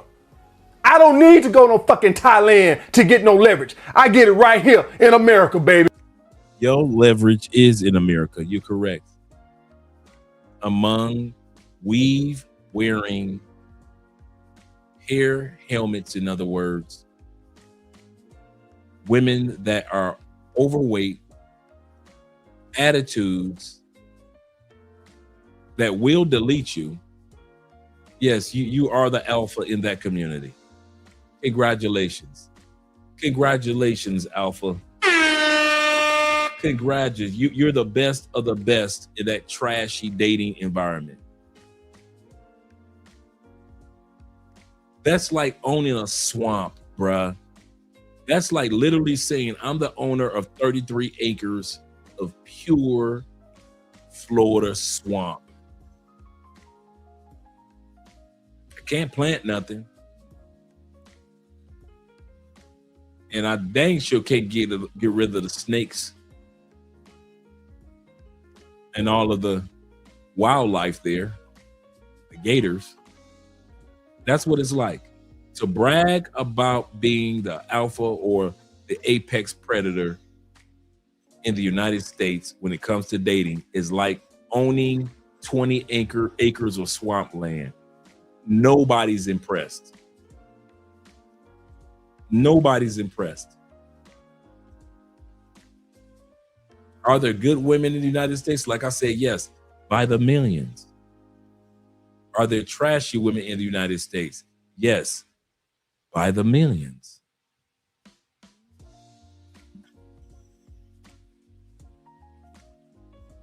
I am the apex predator. Okay. It's easy to say that shit while you're only holding on to the fence of the plantation. You're big dog, but you just yelling over the fence. You ain't gonna go nowhere. You're just a big dog with a chain around your neck. That's all you are, brother. You bark well. I give you that. I'm not talking about barking in regards to fisticuffs or physical confrontations. I'm talking about when it comes to relating and understanding why we travel. You bark well, but you don't understand why we travel. And the only way you're going to understand why we travel is to unhook that chain from around your neck and walk your ass off the plantation. But you ain't gonna do that. You gonna keep your ass in that swamp land and be the apex predator. Have fun with that. We mean it. Have fun with it. He said, I wonder if he would say that in the country outside the... Hell no. His country ass will be walking around with his mouth poked out. Oh my God. I didn't know they had this many beautiful women. Oh my. Ah.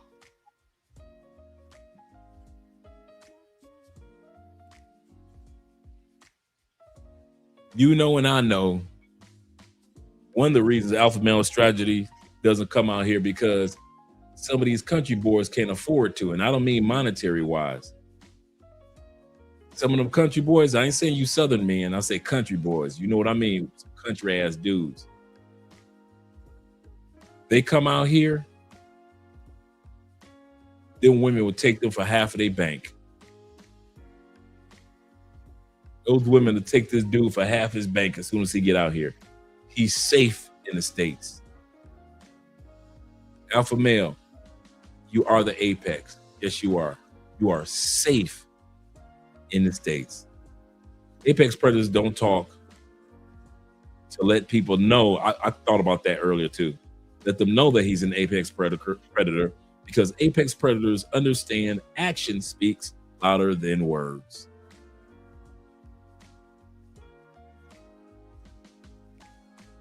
Shout out to you guys here.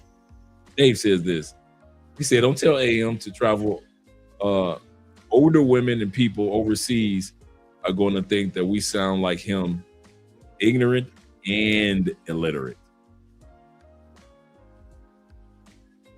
True. Crazy. The apex of Atlanta. The apex of Atlanta. Shout out to Black Nubian once again. He said there must be some good tasty bitter biscuits or butter biscuits that he's been eating on the plantation. Some good buttered biscuits. I'm not going anywhere. They got honey here. That's serious. He said he sold Randy Orton. He sold Randy Orton now, huh? Yeah, that's who he is now. He said he Randy Orton. I am the one who knocks. I don't gotta go to a fucking third world country to get no fucking leverage and submission. I get it right here, baby. Here's the problem. Once again, talking good. AWS, yes. Equals passport bros, yes. AMS equals plantation pookies, yes. Yes.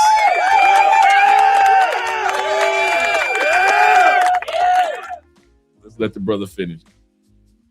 Ed, y'all all say they want the 6'4" millionaire. They want the 6'4" millionaire. They want the 6'4" millionaire. What the fuck you think I am? What the hell you think I am? They just want the tall millionaire. They just want the tall millionaire. What the hell do I look like? So, to quote one of my greatest characters, Walter White of Breaking Bad, I am the one who knocks. I am the danger. I am the apex predator. I might want to use that. I might use that, put that on a soundboard. I might put that on a soundboard. I might have to put that one on the soundboard. I am the one who knocks. don't need to go no fucking Thailand to get no leverage. I get it right here in America, baby. I am the one who knocks. I don't gotta go to a fucking third world country to get no fucking leverage and submission. I get it right here, baby, and I'm out this mother. Meanwhile, back on the plantation, there's a movement that's been brewing. Yeah, a simp ex-predator. That's it, seriously. Back in the States, there's been a movement brewing, and it's going to continue to grow. And what is that movement? people admitting that the passport bros are correct. There used to be a movement, and it still somewhat exists, of dudes and women like that think like AMS. But now there's starting to become a lot more people that are saying passport bros got a point. Men and women in the States are starting to see. I like what one young man said. He said, maybe the passport bros were ahead of their time. He said, because everything that they're saying is coming to pass. Just like with Kevin Samuels, when he predicted winter is coming. Absolutely correct. I don't know who needs to hear this, but if you have to go out of the country in order to get yourself some... Why is it always the usual suspects that are just out here always talking down about the passport bros? I'm not understanding that. Like, they always just, it's the zesty dudes, the sus dudes, or it's the stepdads that are mad because they're stuck raising somebody else's kids. I mean, hey, more power to you. And then you got, I get the older chicks, you know, the single moms, because they're like, well, the dudes around our age are leaving. Yeah, because we're not settling for that. We got what we got from working hard. And nobody got time to be spending the rest of our life dealing with you and your children. If anything, we're going to get our own family and we're going to stay together. That's what we're going to do. So we'll holler at you. Get off the passport bros nuts. Peace.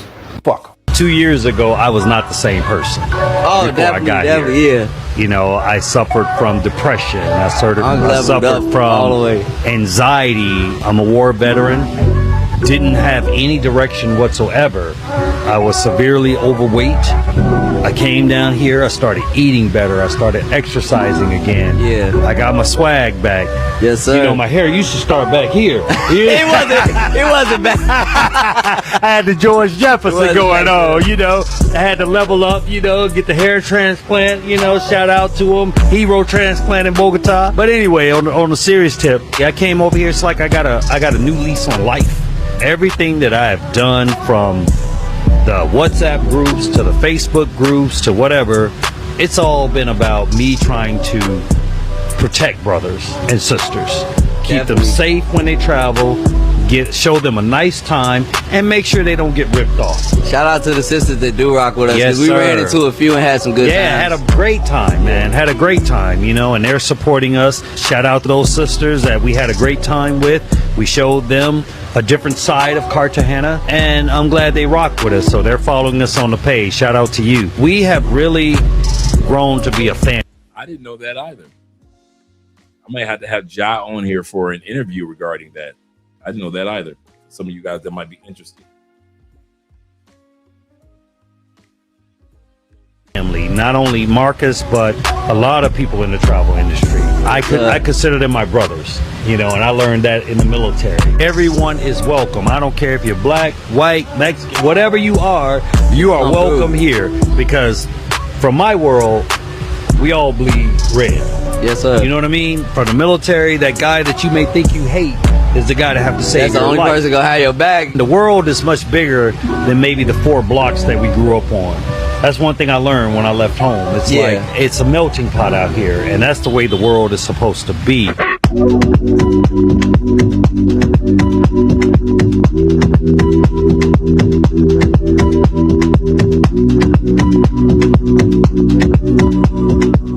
All right, so do you support the passport bros? Man, I think I would fit in right with them. Oh, wow. Not fit right Man. with them. Because I got some stamps on my passport. I'm talking about China, Zurich, Amsterdam. Oh, so you've been outside. Yeah. Okay. So, only for work, though. You know what I mean? So you call it work? It do be work. Oh, okay. Sometimes it does turn into pleasure, but I don't know. But the key word is work, though. Yeah. Oh, okay. Yeah. Hey, man, maybe these passport bros are just ahead of their time, because these 10 out of 10s and 9 out of 10s in America, they be broke and begging. Might just go to Thailand. Here y'all go once again, going on these panels, talking about passport bros, but y'all don't never invite or bring up passport bros on these panels. for your arguments and talking points. Here's my thing. If passport bros is such a problem, how come y'all still talk about them? Passport bros make up less than 1% of all black men in America. They're obviously not the problem. They're not damaging the community. They just simply going away and finding something better elsewhere. But y'all so fixated on them because, let's be honest, y'all care about their resources. That's what y'all pissed at. Y'all pissed that these brothers are taking their resources away. Why? Because they got it and you don't. And you hate the fact that they're giving their resources to somebody else. How about they just love to travel? They just want to experience something different. And they found something better and different when they were overseas. And they're enjoying that. And quit saying that these passport bros need to be quiet. No, they don't. They have the right to speak on their experiences here in America just like anybody else. And also, in other news, I'm stuffing my face, y'all. I know I've always had smoke for the passport bros in the past. He did. Now, this brother used to always have smoke on TikTok. Always had smoke. T-Mac says this. He say, Andre, I knew about the hairline transplant in Boca. I didn't know that. He said, I also knew one of the military veterans with a bald shoulder, only with a bad shoulder, just a few months ago. And he talks a lot about it was like a miracle treatment for pain. That's good, man. That's good. And they got the stem cells going on down here as well. Yes, sir. Yeah, he said those panels do not want the smoke from true travelers. I noticed that too. Yeah, the stem cells. I know a few guys down here that are taking care of themselves with the stem cells.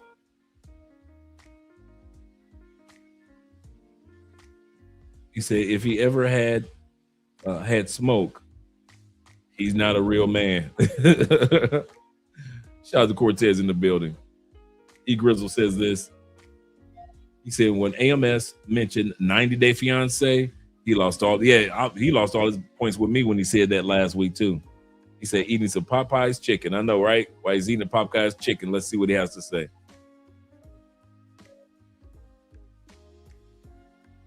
They have the right to speak on their experiences here in America just like anybody else. And also, in other news, I'm stuffing my face, y'all. I know I've always had smoke for the passport bros in the past. But I'm going to say this. The passport bros was onto something. Now, aside from the tricking part of the passport bros and them going over to spend the money and passing up diseases, I don't advocate for that. I would never advocate for that. But as far as trying to get a traditional woman who's not really Americanized, they might be onto something. Because if I was a single man in the position I'm in life, there is no way I would want to share my life with one of these American chicks, black, white, Puerto Rican, Haitian. I don't care what y'all, because they all are out of their mind. I'm not paying all your bills while I gotta pay my bills. I'm not taking on shopping sprees. I'm not taking on these lavish trips, and you barely cook clean, and I gotta beg for some yams. Passport bros, I'm not going to apologize for having all the smoke that I said, because I was talking about the tricking passport bros. But the passport bros who literally go over there to find a wife and get up out the way and do your thing, I get it. I get it. I'm gonna just go ahead and say this. Passport bros had a point. We are not competing with just random men anymore. We are now competing in American dating culture with men in her family as well. And what makes this worse is that if you go on X or Twitter and even TikTok, there are women defending this girl. This is why I say it's not a black woman thing. It's not a white woman thing. It's not a racial woman thing. It's an American dating culture thing. We are expected to do so much shit as men. But this is what we have to do. Like, I'm not gonna lie, passport bros. Hey, if I ever talk shit, hey, bro, I take back everything I said, bro. Except for the you paying for pussy part. Hey, if you paying for pussy, hey, nah, I can't respect you. But I see why these motherfuckers are leaving America. Because look at what we have to deal with. And let me say this, it's not all American women. It's just a majority. And the fact that the majority do shit like this is literally the reason why a lot of men in America think this is how women act. This is why we have red pill culture. This is why we have people like Fresh and Fit. Kevin, why do you think all these people blew up? When you go to these other countries, they don't even talk about all the shit that we do. Maybe they talk about hypergamy and that's it. But some of the talking points that we have in America are only in America. I've been to 14 different countries. And I'm telling you, some of the conversations that I've had, most of these men like, no, we don't really deal with that. Like, our women are pretty nice and all that shit. Like, American dating culture is just so fucked right now. Like, it really isn't even a bad idea to just say, you know what, get you a passport and go find your woman in another country. You literally are just better off doing that right now, bro. But if we have to compete with cousins, passport bros, all I'm gonna say is, except for the paying pussy part, y'all might be right about some shit, bro. The guys that don't want to date American women anymore. Now, Europe, and you see all the videos, European women, oh, you're so nice, you're so this, blah, blah, blah. Guys this is like the passport bro thing, where guys just say, I'm out. You know, I'm going to like Japan, or I'm going to wherever I'm going, right? I'm going to Europe. I'm going wherever I need to go to get away from these toxic American women. That's right. I said it, right? That's right. I said it. Toxic American women. As Real said, stay your ass in America. We don't want y'all overseas with us. Stay right where y'all are. You know how I feel the exact same way. Our brother says this, guy incognito in the building. He says, why is AMS mad? That's the part that gets me. He is very mad. He said, can we as black men stop screaming and yelling at each other when we disagree? That's a good point. He said, 10 minutes later, we're saying we're free thinking. Okay. I'm not black, I'm OJ. Okay. I know, right? I'm with you on that one. He said, we need to start gatekeeping the movement. Let them eat cake. Yep, they want to stay in the States. Let them stay there. He said, them niggas are all still goofies. He said he had to beg in the U.S. for some yams while eating some chicken. He said Colombian culture does not seem to work that way. He said, I saw a Colombian guy in Chippy Chape with his wife with a nice behind, nice butt. He was walking with her. He was walking with his hand. Not it. He was walking with his hand. Not it. Or on it. Probably on it. With his hand on that nice butt. Yeah. Zeta says, stay in America. Don't bring them toxic American women overseas, BS overseas. So our piece, absolutely correct. I am not advocating for people to leave America. Not here. See, these dating coaches be more angry about us leaving than the average black woman. Well, it's all right, T-Mac. I got you, brother. Yeah, I feel you on that one. Like Lex says this. See, apparently these fools don't listen. That's what passport bros have been saying. Now they want to listen. But they weren't listening before. I've been saying, and they wanted to argue. Yep, back in the day, that's what they wanted to argue. Now they want to listen. That are so full of themselves, they're ingrates, they're bashing you on social media. That's right, I said it. Right? That's right, I said it. Toxic American women that are so full of themselves, they're ingrates, they're bashing you on social media. They're like treating their husbands like badly behaved kids. Guys don't want it anymore. This passport bros is this phenomenon where guys are going overseas to find a woman who will treat them with respect. And obviously the more left-leaning or feminist-leaning individuals are trying to spin this as, man bad. Men are trying to go, find women where they don't understand, how bad they're being treated, and they have no education, and they have no... But the whole point is, so many women are responding to this from other countries, from China, I saw a girl from Hong Kong, and they're like, no, like we get it. We understand this, that men are looking to be respected, and feminism in the United States currently does not support the respect that men need in order to live a peaceful life. She's not his piece anymore. She's his girl boss, and she tells him what to do, that kind of thing. Passport bros. So funny enough, this avatar that I pilot is a former passport bro. But back then it wasn't called passport bro. It was just called healthy living for a man. Imagine being so normalized with trauma and confusion that you call someone a passport bro because they want to take their hard-earned money, go off to a beautiful country with beautiful people, a beautiful culture, beautiful language, with people who actually say what they mean and mean what they say, and treat them with a modicum of respect, not for what they can provide, but for who they are. Imagine calling someone a passport bro because they have a tight-knit relationship with healthy living and the idea of abundance, that there's actually more out there and life can be very enjoyable. If that is a passport bro, then what are you?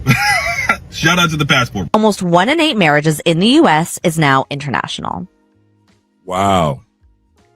Almost 1 in 8 marriages in the U.S. are now international. Kings of Dream says this. He said, AMS is full of ish. He say, I make well over 6 figures and I get women everywhere. I don't trip. It's less stressful overseas. Been traveling since I was 3 años. 3 years old. 3 years old. So as you guys can see that now the support is starting to come around towards the passport bro movement. To where, yeah, that's a lot. You say, yeah, it'll be 3 and 8. 3 out of every 8 pretty soon. But that is a lot. Just to have 1 out of 1 in every 8 marriages are international now. Ain't nobody trying to marry them stateside chicks, man.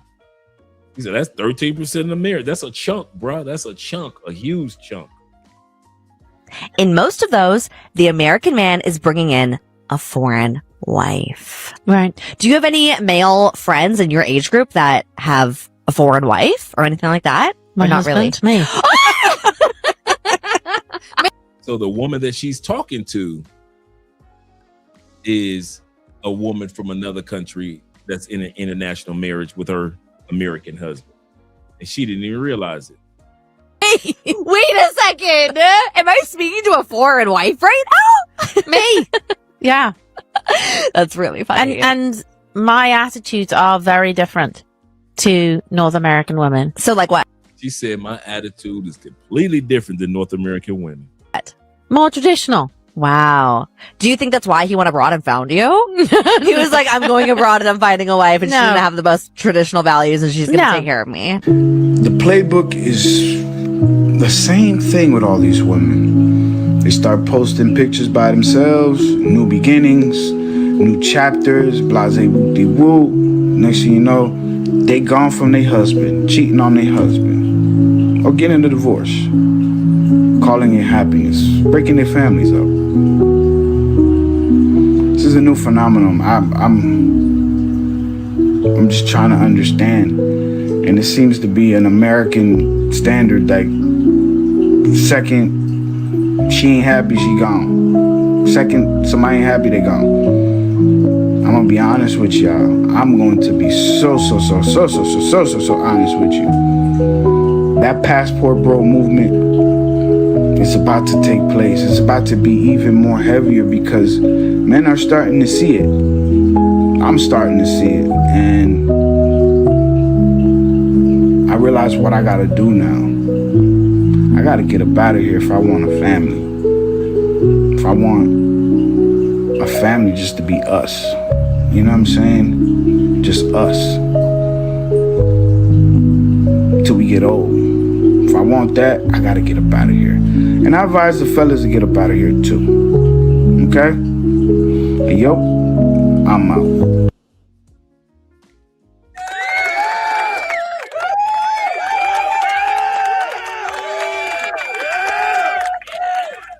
I know that music made the message even stronger. You're absolutely correct. And I couldn't have said it any better than that, bro. I couldn't have said it any better than that. I've got a video that I'm doing for Sunday or either Thursday, which is the long version of the Passport Bros were right. To where you just see so many people that are saying it now, men and women are saying, listen, I gotta admit, I was wrong. I was wrong. Now that I see Because the first step of mocking the passport bros is to just not know what you're talking about, like alpha male strategies, to mock the passport bro movement. But then in the mockery, you gotta watch us. And so you sit back and you watch. While still on the plantation, looking at the stupidity and the madness that's taking place around them.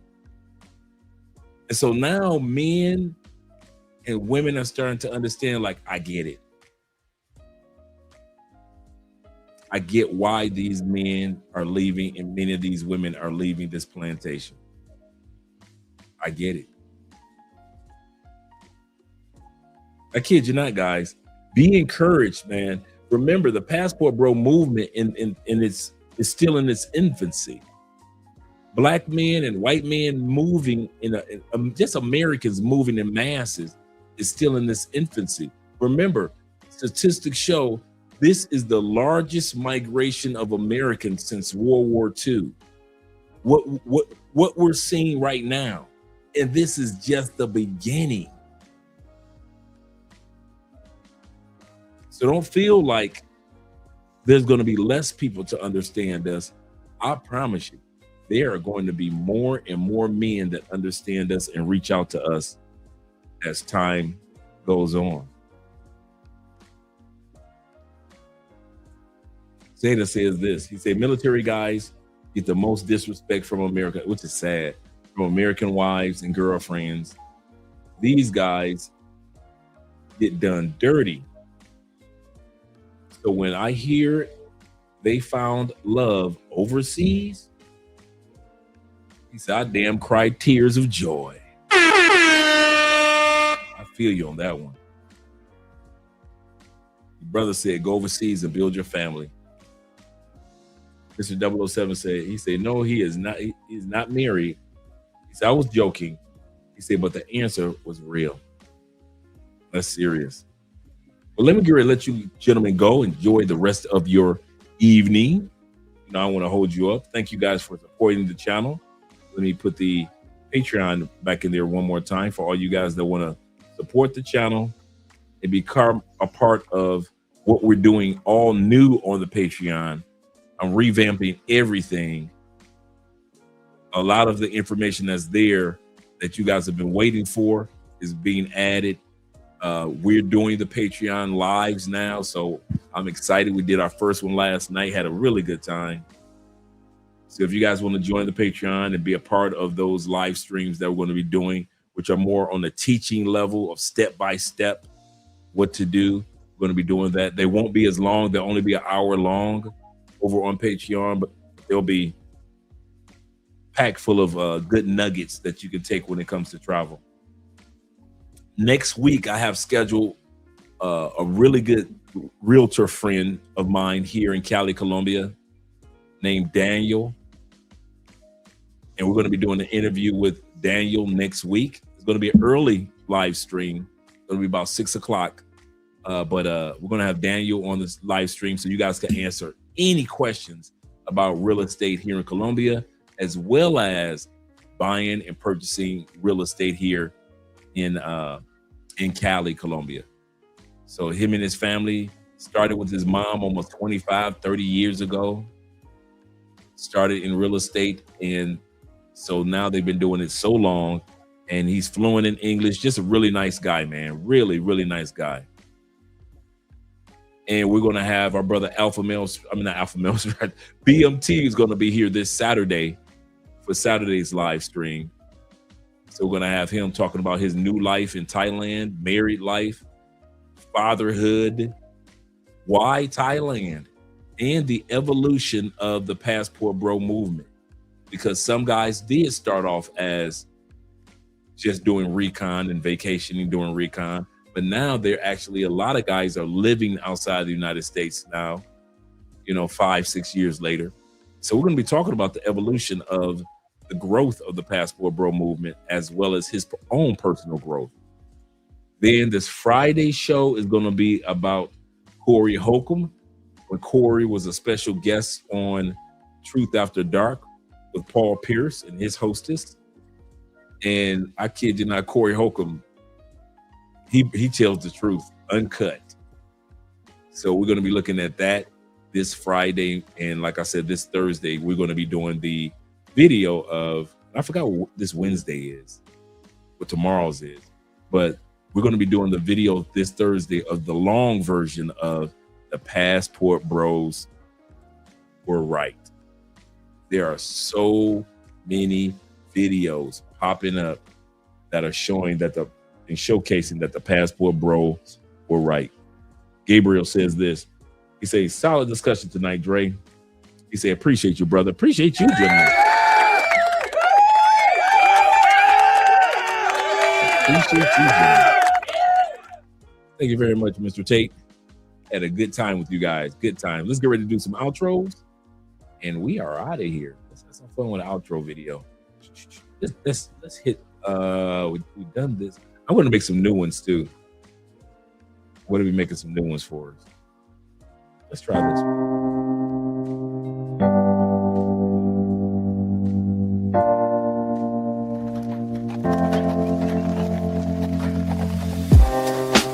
Living for weekends, wishing I could take a break from this world.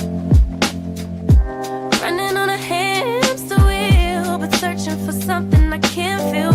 I just wanna be a lost girl and fly. Take a breath, feel my wings spread, levitate above the ground and make eye contact with clouds. Now I'm rising, I'm soaring above it all. I just wanna be free, finally, I wanna be free, I wanna be free, I wanna be free,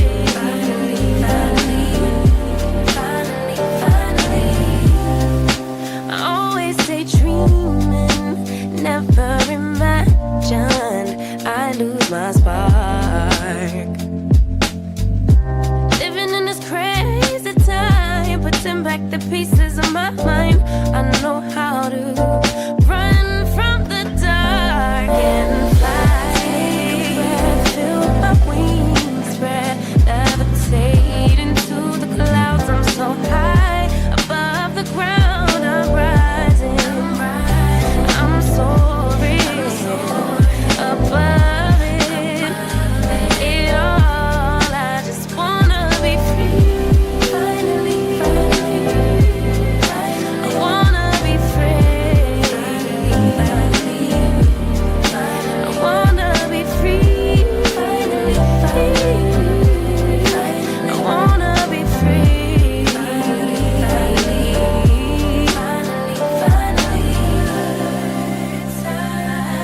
higher to a bird. You, I'm rising, I'm soaring above it all. I just wanna be free, I wanna be free, I wanna be free, I wanna be free,